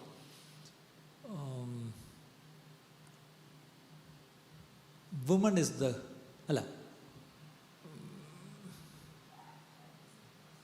Woman is the glory of, ഇങ്ങനെ പറയാം. ഹ്യൂസ്റ്റണിൽ നാസ പോയിട്ടുള്ളവർക്കുണ്ടെങ്കിൽ അറിയാം. അവിടെ നാസയിലൊരു മ്യൂസിയമുണ്ട്, ഞാനും പോയതാണ്.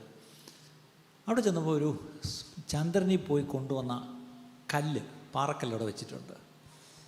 ഭയങ്കര ഒരു പേടകത്തിനകത്ത് വെച്ചിരിക്കുക. എന്നിട്ട് ഭയങ്കര ഡിസ്ക്രിപ്ഷൻ, ഇത് ഇവിടുന്ന് ഇത്ര വർഷം ആംസ്ട്രോങ്ങും മറ്റേ ആളും കൂടെ കൊണ്ടെടുത്തുകൊണ്ട് വന്നതാണെന്നൊക്കെ പറഞ്ഞ് എഴുതി വെച്ചിട്ടുണ്ട്. അപ്പം ഞാനും ഇങ്ങനെ, ഇപ്പം ഞാൻ നേരത്തെ ഇത് വായിച്ചിട്ടുണ്ട്. അടുത്ത് നോക്കിയപ്പം ഒരു ബ്രില്യൻസ് റേഡിയൻസ് ഒന്നുമില്ലാത്ത ഒരു സാധാരണ നമ്മുടെ തോട്ടിൽ നിന്നൊരു കല്ലെടുത്ത് വെച്ചാൽ ഇതിനേക്കാളും ഭംഗിയുണ്ട്.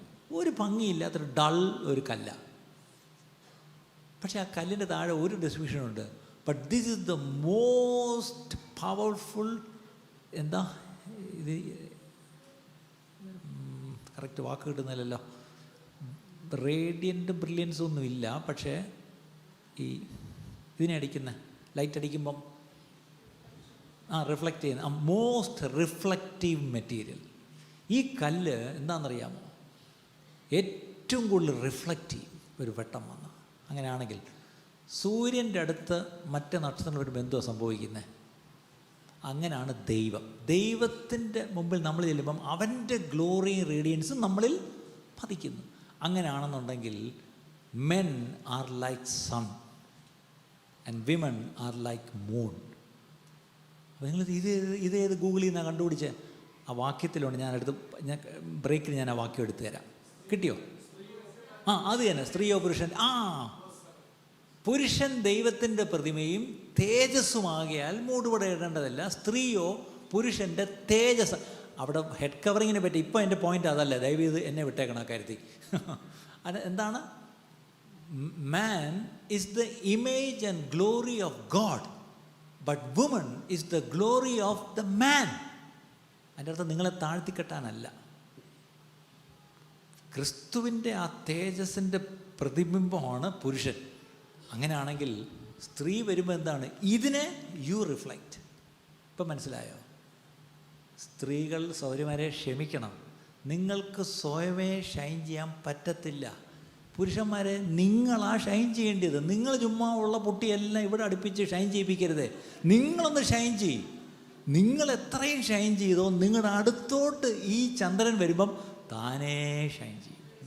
അപ്പം ഇത് you are shining and she is glowing. അതാ കറക്റ്റ് വാക്ക്.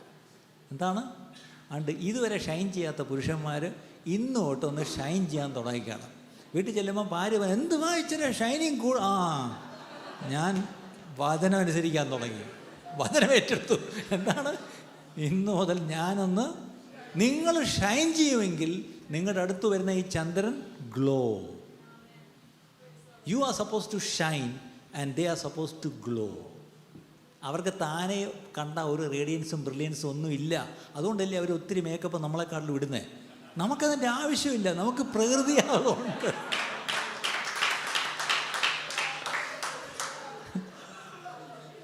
നമുക്ക് പ്രകൃതിയാ ഒരുപാട് സൗന്ദര്യം ദൈവം തന്നിട്ടുണ്ട്.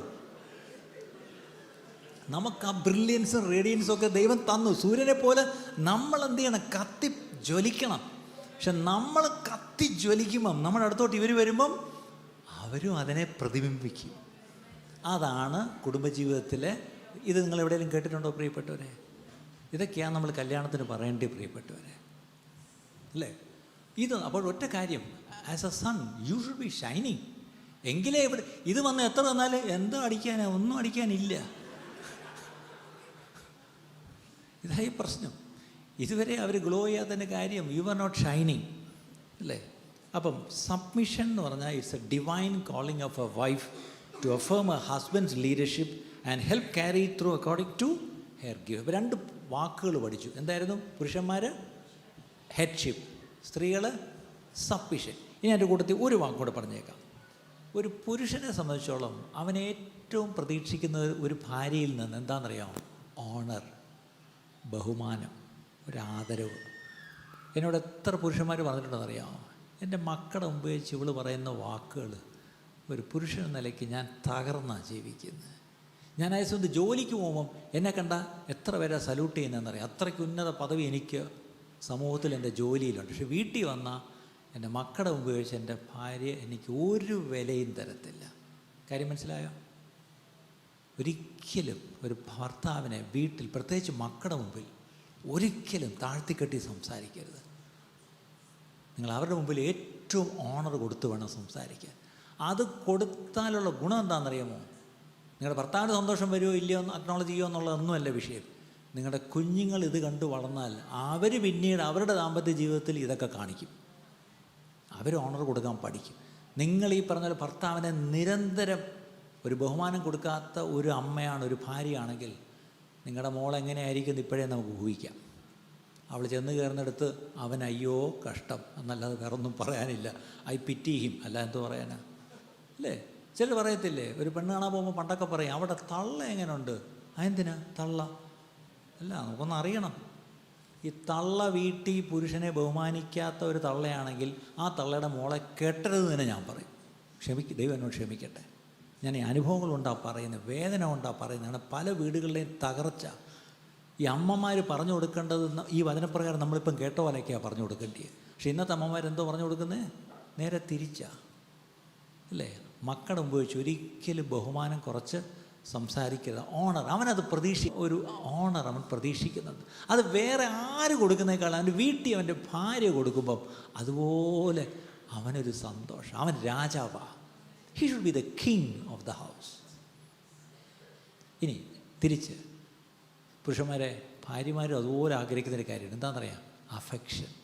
അഫെക്ഷൻ, ലവ് ആൻഡ് അഫെക്ഷൻ എന്ന് പറയത്തില്ലേ? അവരൊന്നും ഇല്ലേലും ആ ഒരു അഫെക്ഷൻ പ്രതീക്ഷിക്കുന്നുണ്ട്. അതും അങ്ങ് അറിഞ്ഞു കൊടുത്താൽ എളുപ്പമുണ്ട്. അപ്പം ബൈബിളിലെ വാക്യം നിങ്ങൾ ഇത്രയും ചിന്തിക്കും, ഇയാൾ ഇത്രയൊക്കെ പറഞ്ഞെങ്കിൽ ഒരു വാക്യം പോലും പറയുന്നത് അതുപോലെയൊക്കെ ഏതാണെന്ന് അറിയത്തില്ല, പാസ്റ്റർ അവനെ കണ്ടുപിടിച്ച് കൊടുത്ത്.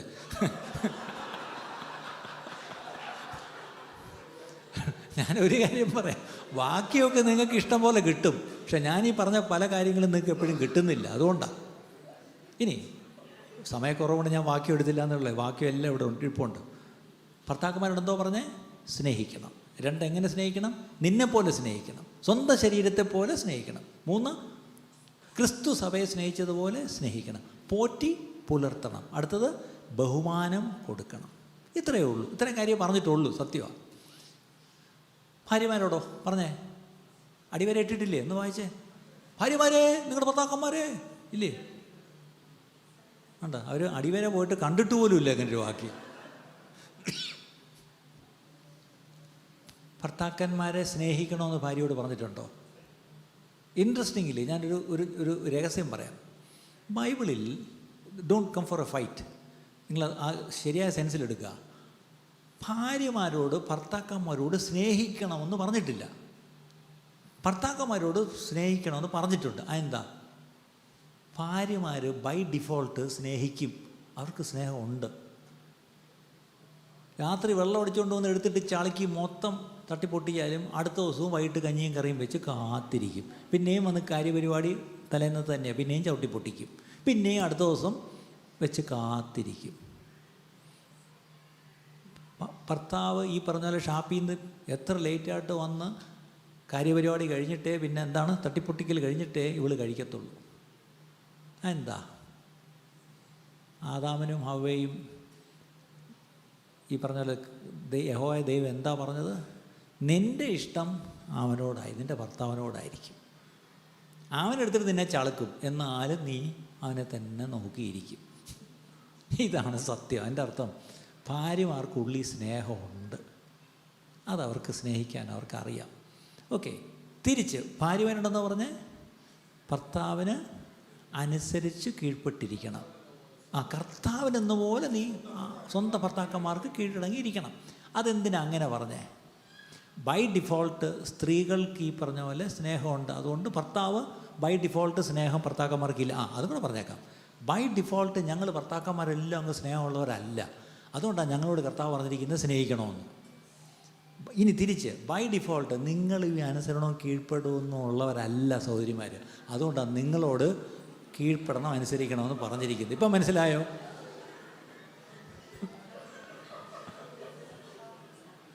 ബാക്കി വഴക്കൊക്കെ നിങ്ങൾ വീട്ടിൽ പോയി ഉണ്ടാക്കിയോ, എന്നെ അങ്ങ് വെറുതെ വിട്ടേക്കണം. ഞാൻ പറഞ്ഞ നിങ്ങൾ വേണമെങ്കിൽ ഇതൊരു സ്റ്റഡി നടത്തുക.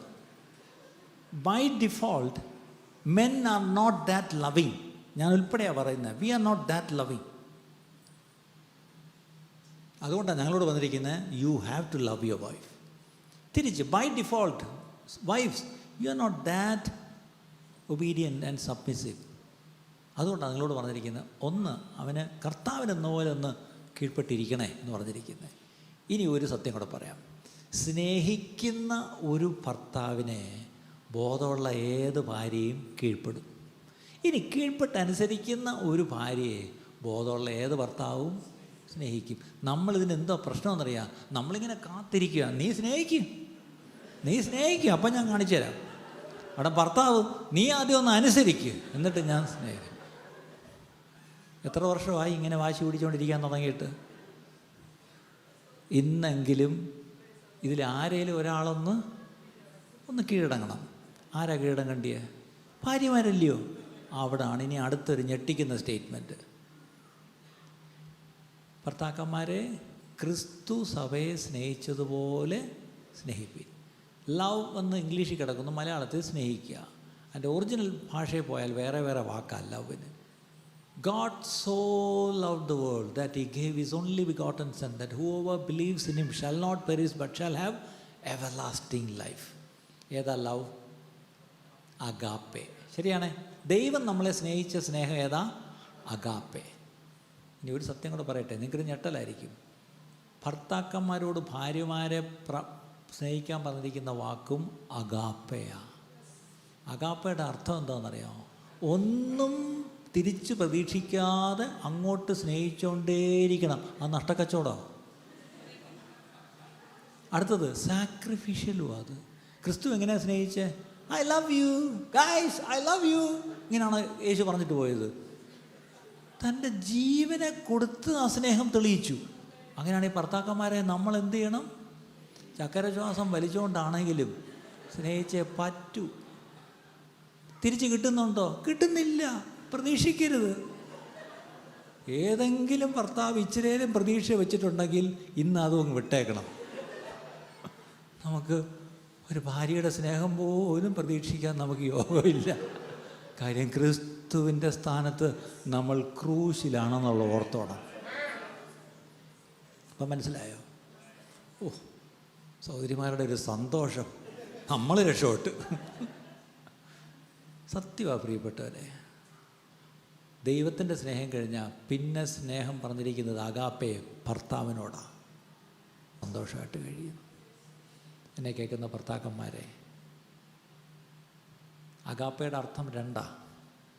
അൺകണ്ടീഷണൽ എന്നുള്ളതൊന്ന്, ഒരു വ്യവസ്ഥയും വയ്ക്കാതെ സ്നേഹിച്ചുകൊണ്ടിരിക്കണം. രണ്ട്, സാക്രിഫിഷ്യൽ. അതായത് it hertz when you keep on loving, it hertz. കാര്യം ഞാൻ അങ്ങോട്ട് സ്നേഹിക്കുന്നതിൻ്റെ അത്ര ഇങ്ങോട്ട് വരുന്നുണ്ടോ? അത് നോക്കേ വേണ്ട. നിനക്ക് സ്നേഹം കൊടുത്തുകൊണ്ടിരിക്കാനേ പറ്റുമോ? അതാ ക്രിസ്തു സഭയെ സ്നേഹിച്ചതുപോലെ. മനസ്സിലായോ പ്രിയപ്പെട്ടവരെ? ഓക്കെ. ഞാൻ ഈ കല്യാണം നടത്തുമ്പം ശുശ്രൂഷയിൽ 45-ാം സങ്കീർത്തനം വായിപ്പിക്കാറില്ല, മനഃപൂർവ്വം. നേരത്തെ പറഞ്ഞ പോലെ എന്തിനാ ആ പെണ്ണിനെ കളിയാക്കുന്നത്? അതുകൊണ്ടാണ് വായിപ്പിക്കാത്തത്. പകരം ഞാൻ സ്ഥിരമായിട്ട് വായിപ്പിക്കുന്ന ഒരു ഭാഗം 1 Corinthians 13, 1 Corinthians 13 സ്നേഹത്തെപ്പറ്റി. അതെന്തിനാണ് വായിപ്പിക്കുന്നതെന്നറിയാം? സ്നേഹത്തെപ്പറ്റി ക്ലാസ് എടുക്കാനല്ല. ഒരു വാക്യം നിങ്ങൾക്കറിയാമോ? Love does not keep record of wrongs. സ്നേഹം തെറ്റുകൾ കുറിച്ചു വയ്ക്കുന്നില്ല. അങ്ങനല്ല തർജ്ജമ മലയാളത്തിൽ കിടക്കുന്നത്. അതാണ് എൻ്റെ അർത്ഥം. സ്നേഹം തെറ്റുകളെ കുറിച്ചു വയ്ക്കുന്നില്ല. ഞാൻ കല്യാണം നടത്തുമ്പോൾ സ്ഥിരം പറയുന്നൊരു കഥയാണ്, ഇവിടെ കൂടെ പറഞ്ഞേക്കാം. ഒരിക്കലും കല്യാണം കഴിഞ്ഞ് പെണ്ണും ചെറുക്കന് വലിയ സന്തോഷമായിട്ട് വിവാഹ ജീവിതം തുടങ്ങി. ഒരു മാസം കഴിഞ്ഞു, ഒരു 31-ാം തീയതി അവൻ ജോലി കഴിഞ്ഞ് വരുന്ന വഴിക്ക് വണ്ടി നിർത്തി ഒരു കടയിൽ കയറി 200 പേര് നോട്ട് ബുക്ക് കൂടെ മേടിച്ചുകൊണ്ട് വന്നു. വീട്ടിൽ കൊണ്ടുവന്ന് അവൾ ഓടി, എന്തോ ഇത് നോട്ട് ബുക്ക് ഒക്കെ ഇട്ട്, എന്തോ ഇത് പഠിക്കാൻ പോന്നു? ഇല്ല, പറയാം. ഇന്ന് രാത്രി കുടുംബ പ്രാർത്ഥന കഴിഞ്ഞ് കിടക്കാൻ നേരത്ത് പറഞ്ഞു, മോളെ ഇത് നാളെ 1-ാം തീയതി അല്ല, 1-ാം തീയതി ദേ ഈ ബുക്ക് നീ വെച്ചോ, ഇത് ഞാൻ വെച്ചോളാം. എന്തിനാ? കണക്കെഴുതാനാണോ? അല്ല, കണക്കല്ല. നാളെ തൊട്ട് നിനക്ക് എന്തെങ്കിലും എൻ്റെ ജീവിതത്തിൽ നിനക്കിഷ്ടപ്പെടാത്ത എന്തെങ്കിലും കാര്യമുണ്ട്, നീ ഇതിനകത്തൊന്ന് ഡേറ്റ് ഇട്ട് സമയം ഇട്ടൊന്ന് കുറിച്ചേക്കണം. ഓക്കെ.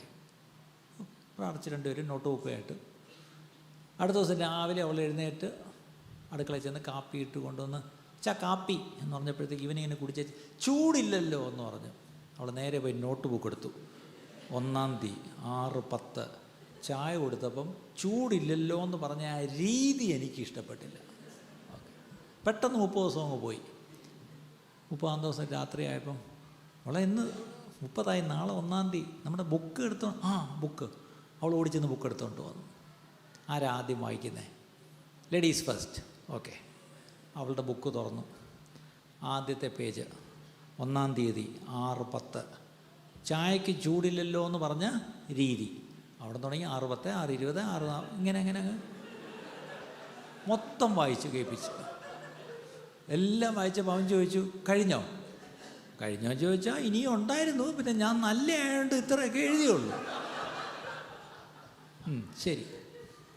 അപ്പോഴത്തേക്ക് അവൾക്ക് നെഞ്ചിടിയായി. ഇനി ഇവനെന്തൊക്കെ എഴുതി വെച്ചിരിക്കുന്നത്? എന്നാൽ അവൻ ആ ബുക്ക് എടുത്ത്, നീ എന്നെ വായിക്കുക. അവൾക്ക് നെഞ്ചിടിക്കാൻ തുടങ്ങി. അവളിങ്ങനെ നെഞ്ചിടിച്ചുകൊണ്ട് ആദ്യത്തെ പേജ് മറച്ചു, ബ്ലാങ്ക്, ഒന്നുമില്ല. എന്ത് പറ്റി? അടുത്ത പേജ് മറച്ചു, ബ്ലാങ്ക്. എന്ത് പറ്റി? അത്ര നല്ലതാണോ ഞാൻ? അതാവൻ വഴിയില്ല. അവൾ പൊട്ടിക്കരഞ്ഞുകൊണ്ട്, ഇതിനകത്തൊന്നും ഇല്ലല്ലോ. അവൻ പറഞ്ഞു, മോളെ എഴുതാനാണെങ്കിൽ ഒത്തിരി ഉണ്ടായിരുന്നു, ഞാനതങ്ങ് ക്ഷമിച്ചു. Love does not keep record of wrongs. നമ്മളാരും നോട്ട് പുസ്തകം മേടിച്ച് എഴുതുന്നില്ലായിരിക്കും, പക്ഷെ അതിനേക്കാൾ സൂപ്പർ മെമ്മറി സാധനം ഇവിടെ ഇരിപ്പുണ്ട്. ആലോചിച്ച് നോക്കിയേ.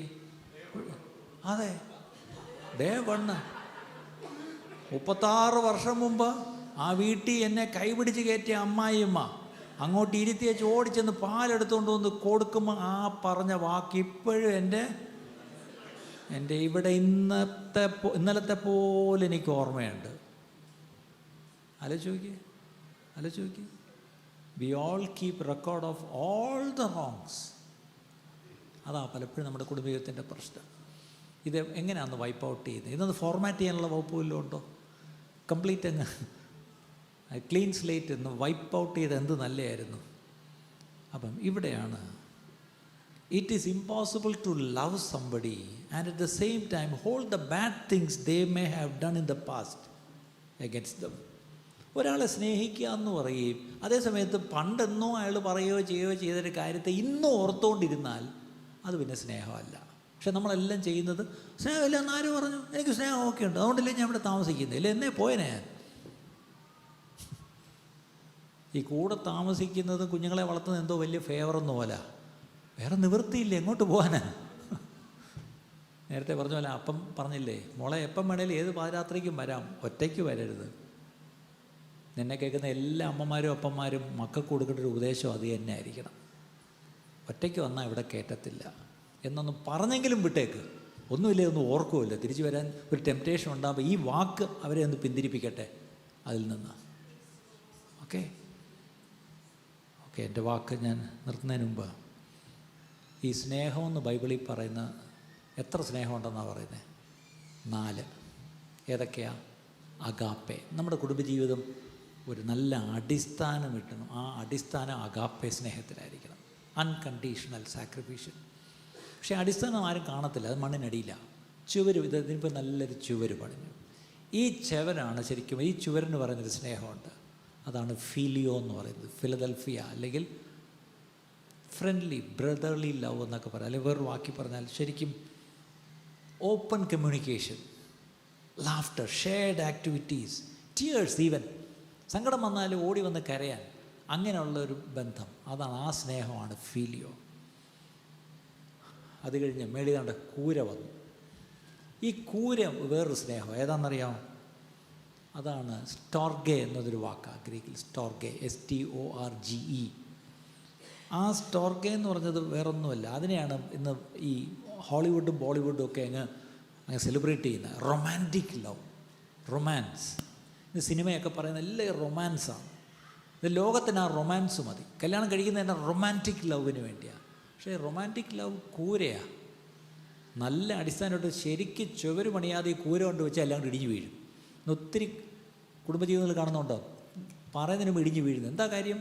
റൊമാൻസാണ് അവർ നോക്കിപ്പോയത്. അതേതോ സിനിമയെ കണ്ടതാണ്. പക്ഷെ അടിസ്ഥാനം വേണമായിരുന്നു, അതാ അഗാപ്പെ. ഫീലിയോ വേണമായിരുന്നു. അതിൻ്റെ മേളിലാണ് സ്റ്റോർഗെ വെക്കേണ്ടത്. അപ്പോഴേ അടച്ചുറപ്പുള്ളൊരു വീടായി, അല്ലേ? ഫൗണ്ടേഷനുണ്ട്, ചുവരുണ്ട്. ഈ റൂഫിന് ചിലപ്പോൾ ചില ലീക്കൊക്കെ വരും, അത് റിപ്പയർ ചെയ്യാവുന്നേ ഉള്ളെന്ന്, വീട് പൊളിച്ചളയേണ്ട ആവശ്യമില്ല. ഇനി ഇങ്ങനെ പണിഞ്ഞ് തീർത്ത ഒരു വീടിനകത്ത് അടുത്ത ഫർണിച്ചേഴ്സും ഫിക്ചേഴ്സും എല്ലാം കൊണ്ട് ഇതിനെ ഡെക്കറേറ്റ് ചെയ്താണ് താമസം തുടങ്ങുന്നത്. അതും ഒരു സ്നേഹമാണ്. ഏതാണെന്നറിയാമോ?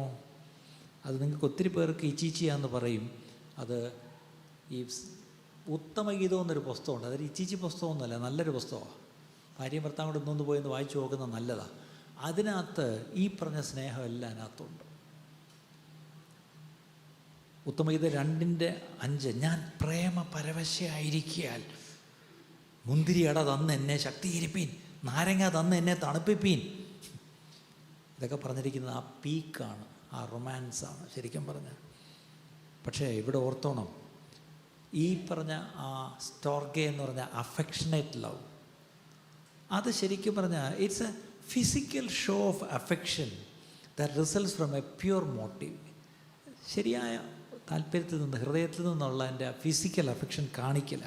It may be a hug, may be it's a kiss, it's may be another genuine affection. ഇനി females, especially wives, they expect and they want this from the husband. പക്ഷേ പുരുഷന്മാർ പല രീതിയിലുള്ളവരാണ്. ഞാനെപ്പോഴും ഉദാഹരണം പറയുന്നത്, ഞാനിച്ചിരി നടക്കുമ്പോൾ സ്പീഡിൽ അങ്ങ് നടക്കും. ഞാനും എൻ്റെ ഭാര്യയും കൂടെ നടന്നു പോവാം, റോഡ് ക്രോസ് ചെയ്യണം. ഞാൻ 2 സൈഡ് നോക്കിയിട്ട് ഓടി അങ്ങ് അപ്പുറത്തു. അപ്പുറത്തോട് തിരിഞ്ഞു നോക്കുമ്പോഴാണ് എന്തോന്ന് മനുഷ്യ ഇത്. 36 വർഷമായി ഇപ്പോഴും ഞാൻ അതാ ചെയ്തുകൊണ്ടിരിക്കുന്നത്. അതേസമയത്തൊന്ന് നിന്ന് കൈ പിടിച്ചൊന്ന് റോഡ് ക്രോസ് ചെയ്ത് അപ്പുറത്ത് കൊണ്ടുവരുന്നെങ്കിൽ അതായിരുന്നു ഞാൻ ചെയ്യേണ്ടി. ഇത്രയും നാളായിട്ടും എന്നെക്കൊണ്ടത് പറ്റും, എനിക്ക് വേണ്ടി ഇത് പ്രാർത്ഥിക്കണേ. ഞാനൊരു ഉദാഹരണം പറഞ്ഞു. ഇതുപോലെ പലപ്പോഴും ദേ എക്സ്പെക്റ്റ് ദാറ്റ്. ഒരു 4 പേരുടെ മുമ്പേ വെച്ച് ഒന്ന് തോളത്ത് കൈയിട്ടുകൊണ്ട് പോകുന്നത് ദേ എക്സ്പെക്റ്റ്. പക്ഷേ നമ്മുടെ കേരളത്തിലെ രീതി, ഭർത്താക്കന്മാർക്ക് പേടിയാണ്. ഇനി ഞാനങ്ങാണ് അവിടെ തോളിക്കൂടെ കൈയിട്ട് ഇനി എൻ്റെ തള്ള അതും പറഞ്ഞ് തുടങ്ങും.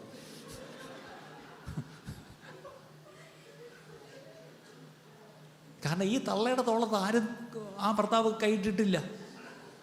പിന്നെ അവർ സമ്മതിക്കുമോ? ഇപ്പം ഈ വന്നു കയറി മരുമോടെ തോളത്ത് മോൻ കയറി കൈയിടുന്നത് നിങ്ങൾ ചില തള്ളമാർക്ക് പിടിക്കുന്നില്ല എന്ന് എനിക്കറിയാം.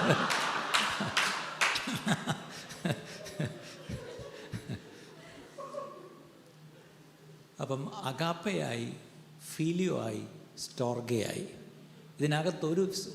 ഇതിനകത്ത് മാത്രം ദൈവം അനുവദിച്ചിരിക്കുന്ന 4മതൊരു സ്നേഹമുണ്ട്. എന്താ പറയുക? Eros, erotic love, sexual love. ഇത് ഈ ചുവരിന് അകത്ത് കൂരയ്ക്ക് കീഴിൽ പുറത്തെവിടെയെങ്കിലും പോയി ഈ ലവ് നമ്മൾ കാണിച്ചാൽ അത് വ്യഭിചാരമായിട്ട് മാറും. അപ്പം കുടുംബജീവിതത്തിൽ മാത്രമേ ഉള്ളൂ ഈ 4 ലവും നമുക്ക് എക്സ്പ്രസ് ചെയ്യാനും എൻജോയ് ചെയ്യാനും പറ്റുന്നത്. ആലോചിക്കുക. ഇന്നൊരു ക്വസ്റ്റ്യൻ ചോദിച്ചിട്ട് ഞാൻ വിടുക. How many of you enjoy and have these 4 kinds of love in our marriages? When all these 4 types of love operate in a marriage, we can say the marriage is complete. അല്ലേ? Do you have a complete marriage എന്ന് ചോദിച്ചാൽ നിങ്ങളെല്ലാം ഇതൊക്കെ കേൾക്കാൻ കൊള്ളാൻ പാഷറേ, ഇതൊക്കെ എനിക്കും ആഗ്രഹങ്ങളുണ്ട്. പക്ഷെ ഇതൊക്കെ ആരുടെ പറയേ?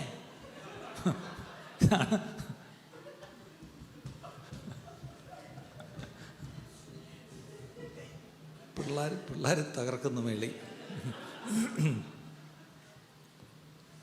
പിന്നെ ഞാൻ ഒന്നുകൂടെ ഇങ്ങനെ വിശദീകരിക്കാം. A picture of A complete marriage is A husband and wife who Leh down their life for each other. അന്യോന്യം ജീവൻ വെച്ച് സ്നേഹിക്കുക, അതാണ് agape. No matter how many times the other offends them or causes them to have ill feelings, എത്രയൊക്കെ ഇങ്ങോട്ട് irritate ചെയ്താലും heart ചെയ്താലും in spite of it അതങ്ങ് ക്ഷമിക്കുക. അതാണ് unconditional sacrificial love. They both have tender affection toward each other. അതാണ് ഫീലിയോ. They enjoy each others company. അവർ അന്യോന്യം അവരുടെ സാമീപ്യം ദേ എൻജോയ്. എങ്ങനെ? Because they are the best friends. അവർ ബഡീസാണ്, അവർ ബെസ്റ്റീസാണ്. നിങ്ങൾക്ക് സന്തോഷം വരുമ്പോൾ ആദ്യം ഷെയർ ചെയ്യുന്ന ആരോടാ? പറഞ്ഞേ. അല്ല, ഇങ്ങനെ പറയാം. നിങ്ങൾക്ക് വാട്സാപ്പിലൊരു ജോക്ക് വന്നു, ഒരു ട്രോള് അല്ലെങ്കിൽ ഒരു ഹ്യൂമർ, നിങ്ങൾ ആദ്യം ഫോർവേഡ് ചെയ്യുന്ന ആർക്കായിരിക്കും? ഞാൻ എൻ്റെ ഭാര്യയോട് ഒഴിച്ച് എല്ലാവർക്കും ഫോർവേഡ് ചെയ്യും. കാരണം ഞാൻ എത്ര ജോക്ക് പറഞ്ഞാലും എൻ്റെ ഭാര്യ അയ്യേ അയലെന്ത് അവനെ ഞാൻ അന്വേഷിക്കും, ഇത് എൻജോയ് ചെയ്യുന്ന ആരെങ്കിലും ഉണ്ടോ എന്ന്. എനിക്കൊരു കമ്പനി ഫ്രണ്ട്സ് ഉണ്ട്, അവർക്ക് ചിലപ്പോൾ ഞാൻ അയക്കും. ഇപ്പം ഇടയ്ക്ക് ഞാനൊരു നിർത്തി കേട്ടോ, അത് വേറെ കാര്യം. ശരി, സങ്കടം വന്നു. ചെന്നങ്ങ് പൊട്ടിക്കരയണമെന്ന് തോന്നി. നിങ്ങളെവിടെ പോയി ആരുടെ മുമ്പിലാണ് പൊട്ടിക്കരയുന്നത്? നിങ്ങളുടെ ജീവിത പങ്കാളിയോട് ഒഴികെ നാട്ടുകാരോട് എല്ലാം ചെന്ന് നിങ്ങൾ പൊട്ടിക്കരയും. ചിലർ വന്ന് പാസ്റ്ററുടെ മുമ്പേ പൊട്ടിക്കരയും, പാസ്റ്റർ മാമയുടെ കുറിച്ച് പൊട്ടിക്കരയും, ഓഫീസിൽ ചെന്ന് അവിടെ പൊട്ടിക്കരയും, ബോസിൻ്റെ അടുത്ത് അല്ലെങ്കിൽ എവിടെയൊക്കെ ചെന്ന് എല്ലാം ചെന്ന് പൊട്ടിക്കരയും. ഞാൻ ചോദിച്ചോട്ടെ, ഇത് ആദ്യം എവിടെയായിരുന്നു? ഈ ടീയേഴ്സ് എവിടെയായിരുന്നു വരേണ്ടിയിരുന്നത്? അല്ലേ? അതിൻ്റെ അർത്ഥം എന്താ? You are not good friends. I want to ask every couple who has come here, are you good friends? Are you both good friends? ആ ഫ്രണ്ട്ഷിപ്പ് ഡെവലപ്പ് ചെയ്തെടുക്കണം. അടുത്തത്, because they enjoy each others company, they are the best friends. Because you enjoy each other so much, you hug, you kiss, you hold hands, you do nice things for your mate, and that is storge. Storge. ഒരു നാണവും ഇല്ല. Because their hearts are filled with agape, filio and storge. A warm, passionate desire comes to എന്താണ്? To enjoy each other. കുറച്ചുകൂടെ intimately. അതാണ് ഇറോസ്.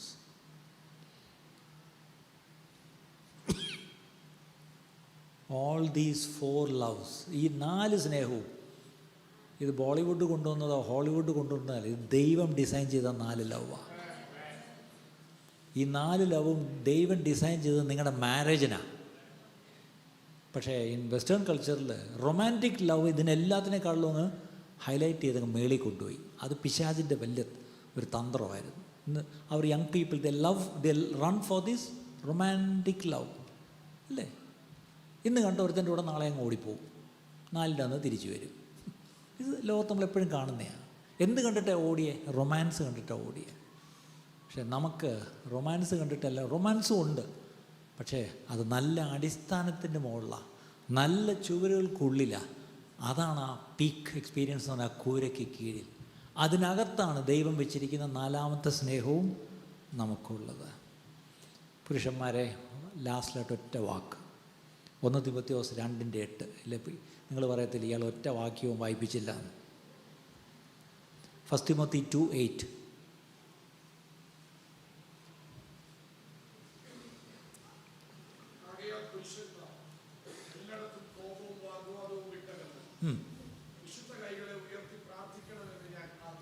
പുരുഷന്മാരോട് ഒറ്റ വാക്ക് എന്താണ്? നിങ്ങൾ കൈ ഉയർത്തി പ്രാർത്ഥിക്കുന്നവരാണെങ്കിൽ നിങ്ങളുടെ കുടുംബത്തിൽ ജയമുണ്ടായിരിക്കും. നിങ്ങൾ കൈ ഉയർത്തി പ്രാർത്ഥിക്കുന്ന വിഷയത്തിന് ഉത്തരവുണ്ടായിരിക്കും. നിങ്ങൾ കൈ ഉയർത്തി പ്രാർത്ഥിക്കുന്നവരാണെങ്കിൽ പിന്നെ അവിടെ പിശാച് ജയമെടുക്കത്തില്ല. പക്ഷേ ആ കൈ ഉയർത്തി പ്രാർത്ഥിക്കുന്നതിനൊരു കണ്ടീഷനുണ്ട്. എന്താണ്? കോപവും വാഗ്വാദവും വിട്ട്. അതാണ് പ്രശ്നം. ഇത് വിട്ടാന്നിട്ട് നമുക്ക് നേരമില്ലല്ലോ, പിന്നെ എപ്പോഴാണ് പ്രാർത്ഥിക്കുന്നത്? പുരുഷന്മാരുടെ കൂടപ്പുറപ്പാണ് ആങ്കർ എന്നൊരു തോന്നലുണ്ട്. The angry young man. No. 2 വാഗ്വാദം. എന്താ ഇംഗ്ലീഷിലത്? ആങ്കർ ആൻഡ് ക്വാറലല്ല, ആണോ? ഡിസ്പ്യൂട്ട്, റാത്ത് അല്ല, പല ഓക്കെ. അവിടെ തർക്കവും വാദവും കോപവും ഒക്കെ വിട്ടിട്ട് പുരുഷന്മാരെ കൈ ഉയർത്തി പ്രാർത്ഥിക്കുന്നവരായാൽ കുടുംബത്തിൽ വിജയമുണ്ട്. സൗരന്മാരെ പറ്റി ഞാൻ പറഞ്ഞ കാര്യങ്ങളൊക്കെ തന്നെ ഒത്തിരി ഉണ്ട് വചനത്തിലുള്ള. If you have heard something which the Lord wanted you to hear, and if you will put your heart to, ഇത് കേട്ട ചില കാര്യങ്ങൾ എന്നല്ല, കേട്ട എല്ലാ കാര്യങ്ങളും വചനത്തിലുള്ളത് തന്നെയാണ്. അതൊന്ന് ജീവിതത്തിലേക്ക് നിങ്ങൾ ഏറ്റെടുക്കുമെങ്കിൽ your marriage will be different. You will have a successful marriage. Ideal marriage സങ്കല്പമല്ല, അത് റിയൽ ലൈഫിൽ നിന്നാണ് അതിലേക്ക് നമ്മൾ കയറുന്നത്. We may fall, ups and downs ഉണ്ടാവും. ഞാൻ ആദ്യം പറഞ്ഞ സ്റ്റേറ്റ്മെൻറ്റ് പറഞ്ഞിട്ട് ഞാൻ എൻ്റെ വാക്ക് ഇവിടെ നിർത്തുക. ഇപ്പം you may be a product of the past, but you don't have to be the prisoner of the past. നിങ്ങളുടെ കുടുംബജീവിതത്തിൽ മാത്രമല്ല, നിങ്ങളുടെ പാസ്റ്റ്, നിങ്ങളുടെ ചൈൽഡ്ഹുഡ്, നിങ്ങളുടെ ടീനേജ് എല്ലാം തൊട്ട് നോക്കിയാൽ, നിങ്ങളുടെ ബാച്ചിലർഹുഡ്, അതിൻ്റെയൊക്കെ പ്രോഡക്റ്റാണ് നിങ്ങൾ. ഇനി നിങ്ങളുടെ കുടുംബജീവിതത്തിലും നിങ്ങളിപ്പോൾ ഇങ്ങനെ ആയിരിക്കുന്നതിനും you are the product of your married life now. You don't have to be the prisoner of your married life. ഇന്നാരെങ്കിലും നിങ്ങളുടെ കുടുംബജീവിതത്തിൽ ഒരു പ്രിസണറായിട്ട് ഒരു തടവറയിലായിരിക്കുന്നെങ്കിൽ കർത്താവ് നിങ്ങൾക്ക് സ്വാതന്ത്ര്യം കൽപ്പിക്കുന്നു. പുത്രൻ സ്വതന്ത്രനാക്കിയാൽ നിങ്ങൾ സാക്ഷാൽ സ്വതന്ത്രരാണ്. ഒരു മാരേജ് കൗൺസിലടുത്തും പോണ്ട, ഒരിടത്തും നിങ്ങൾ പോണ്ട. Come to Christ. കാരണം കർത്താവ് ഇവിടെയുണ്ട്. സഭയിൽ ദൈവ സാന്നിധ്യമുണ്ട്. ദൈവമക്കളെ സഭയിൽ തന്നിരിക്കുന്നതും നിങ്ങൾക്ക് family, extended family of God, so that they also love you, accept U, care for you, pray for you, so that you can share. അതിനുള്ളൊരു അന്തരീക്ഷം കൂടാ. പക്ഷേ അതിനുള്ള അന്തരീക്ഷം വരണമെങ്കിൽ first of all air hostess പറഞ്ഞ എന്താ? Before helping others U secure your mask first.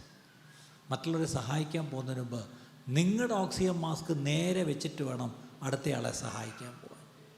അങ്ങനെയെങ്കിൽ നിങ്ങൾക്ക് മറ്റുള്ളവരെ സഹായിക്കണോ? താല്പര്യമുണ്ടെന്നിരിക്കട്ടെ, നിങ്ങൾക്ക് അതിനെ ക്വാളിഫൈ ചെയ്യുന്ന ഒറ്റ ഘടകം, you need to help yourself. ഇന്ന് ഈ ഉച്ച കഴിഞ്ഞ സമയത്ത് how many will say, Lord, I heard what you wanted me to hear this morning. ഇന്നിവിടെ വരാത്തവരാരുമല്ല ഇത് കേൾക്കേണ്ടിയിരുന്നത്, വന്ന നിങ്ങൾ ഓരോരുത്തരും ആ കേൾക്കേണ്ടിയിരുന്നത്. നിങ്ങൾ എന്തുകൊണ്ട് ഇത് കേട്ടെന്ന് ചോദിച്ചാൽ, പാസ്റ്റ് ഇത് അറേഞ്ച് ചെയ്തുകൊണ്ടല്ല കേട്ടത്. ദൈവം നിങ്ങളെ അത്രയ്ക്ക് സ്നേഹിക്കുന്നു, അതുകൊണ്ടാണ് നിങ്ങൾ കേട്ടത്. 2, ദൈവത്തിന് നിങ്ങളെക്കുറിച്ചൊരു പദ്ധതിയുണ്ട്, അതുകൊണ്ടാണ് നിങ്ങളെ കേൾപ്പിച്ചത്. എന്താ പദ്ധതി? അനേക കുടുംബങ്ങൾ, തകർന്നു പോകുന്ന കുടുംബങ്ങളെ കെട്ടിപ്പൊക്കി കൊണ്ടുവരുവാൻ ദൈവം നിങ്ങളെയാണ് കണ്ടിരിക്കുന്നത്. അങ്ങനെ ഒരു ശുശ്രൂഷയ്ക്കായിട്ട് നിങ്ങൾ എത്ര കുടുംബാംഗങ്ങൾ ഇന്ന് സമർപ്പിക്കും? അങ്ങനെ സമർപ്പിക്കുന്നവരുണ്ടെങ്കിൽ ദയവായി നിങ്ങൾ ഒരു നിമിഷം നിങ്ങളൊന്ന് അന്യോന്യം ഒന്ന് കൈ പിടിച്ചിട്ട് ഒന്ന് എഴുന്നേറ്റിരുന്നേ. നമുക്ക് ഒരുമിച്ച് പ്രാർത്ഥിക്കാം.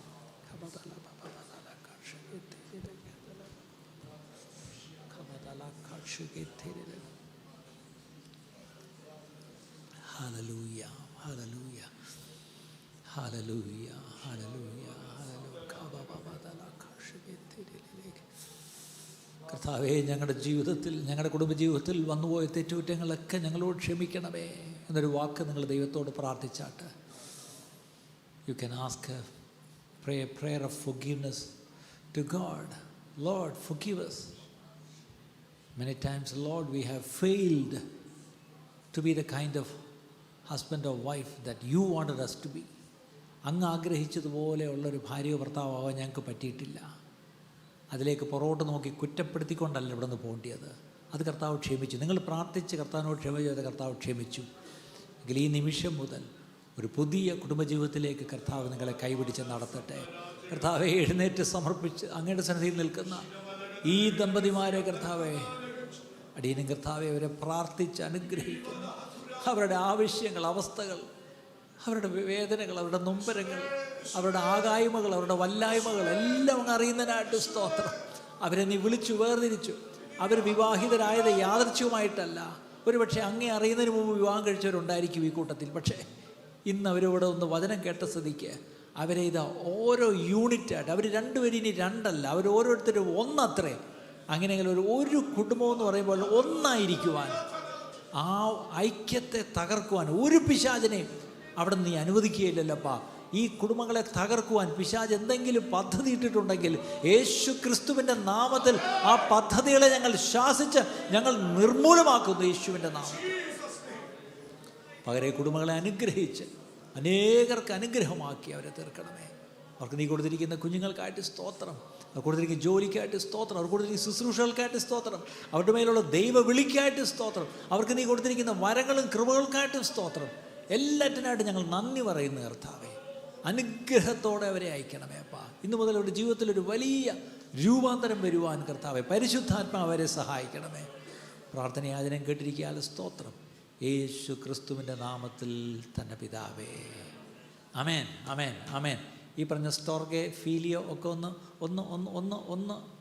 ഈ പറഞ്ഞ പോലെ എന്താ പറഞ്ഞ ഒന്ന് തോളിലോടൊന്ന് കൈയിട്ട്, നിങ്ങൾ ചിലരൊക്കെ തോളിലോടൊക്കെ ചേർത്ത് പിടിച്ചൊന്ന് പ്രാർത്ഥിച്ച കണ്ടു. നല്ല കാര്യമാണ്. ഒന്ന് ചേർത്തൊന്ന് പിടിച്ചാട്ടെ, അത്രയേ ഉള്ളൂ. തീർന്നു. ആണ്ട് കിടക്കുന്നു. സ്തോത്രം. ദൈവം അനുഗ്രഹിക്കട്ടെ, ദൈവം അനുഗ്രഹിക്കട്ടെ. ഇരിക്കാം.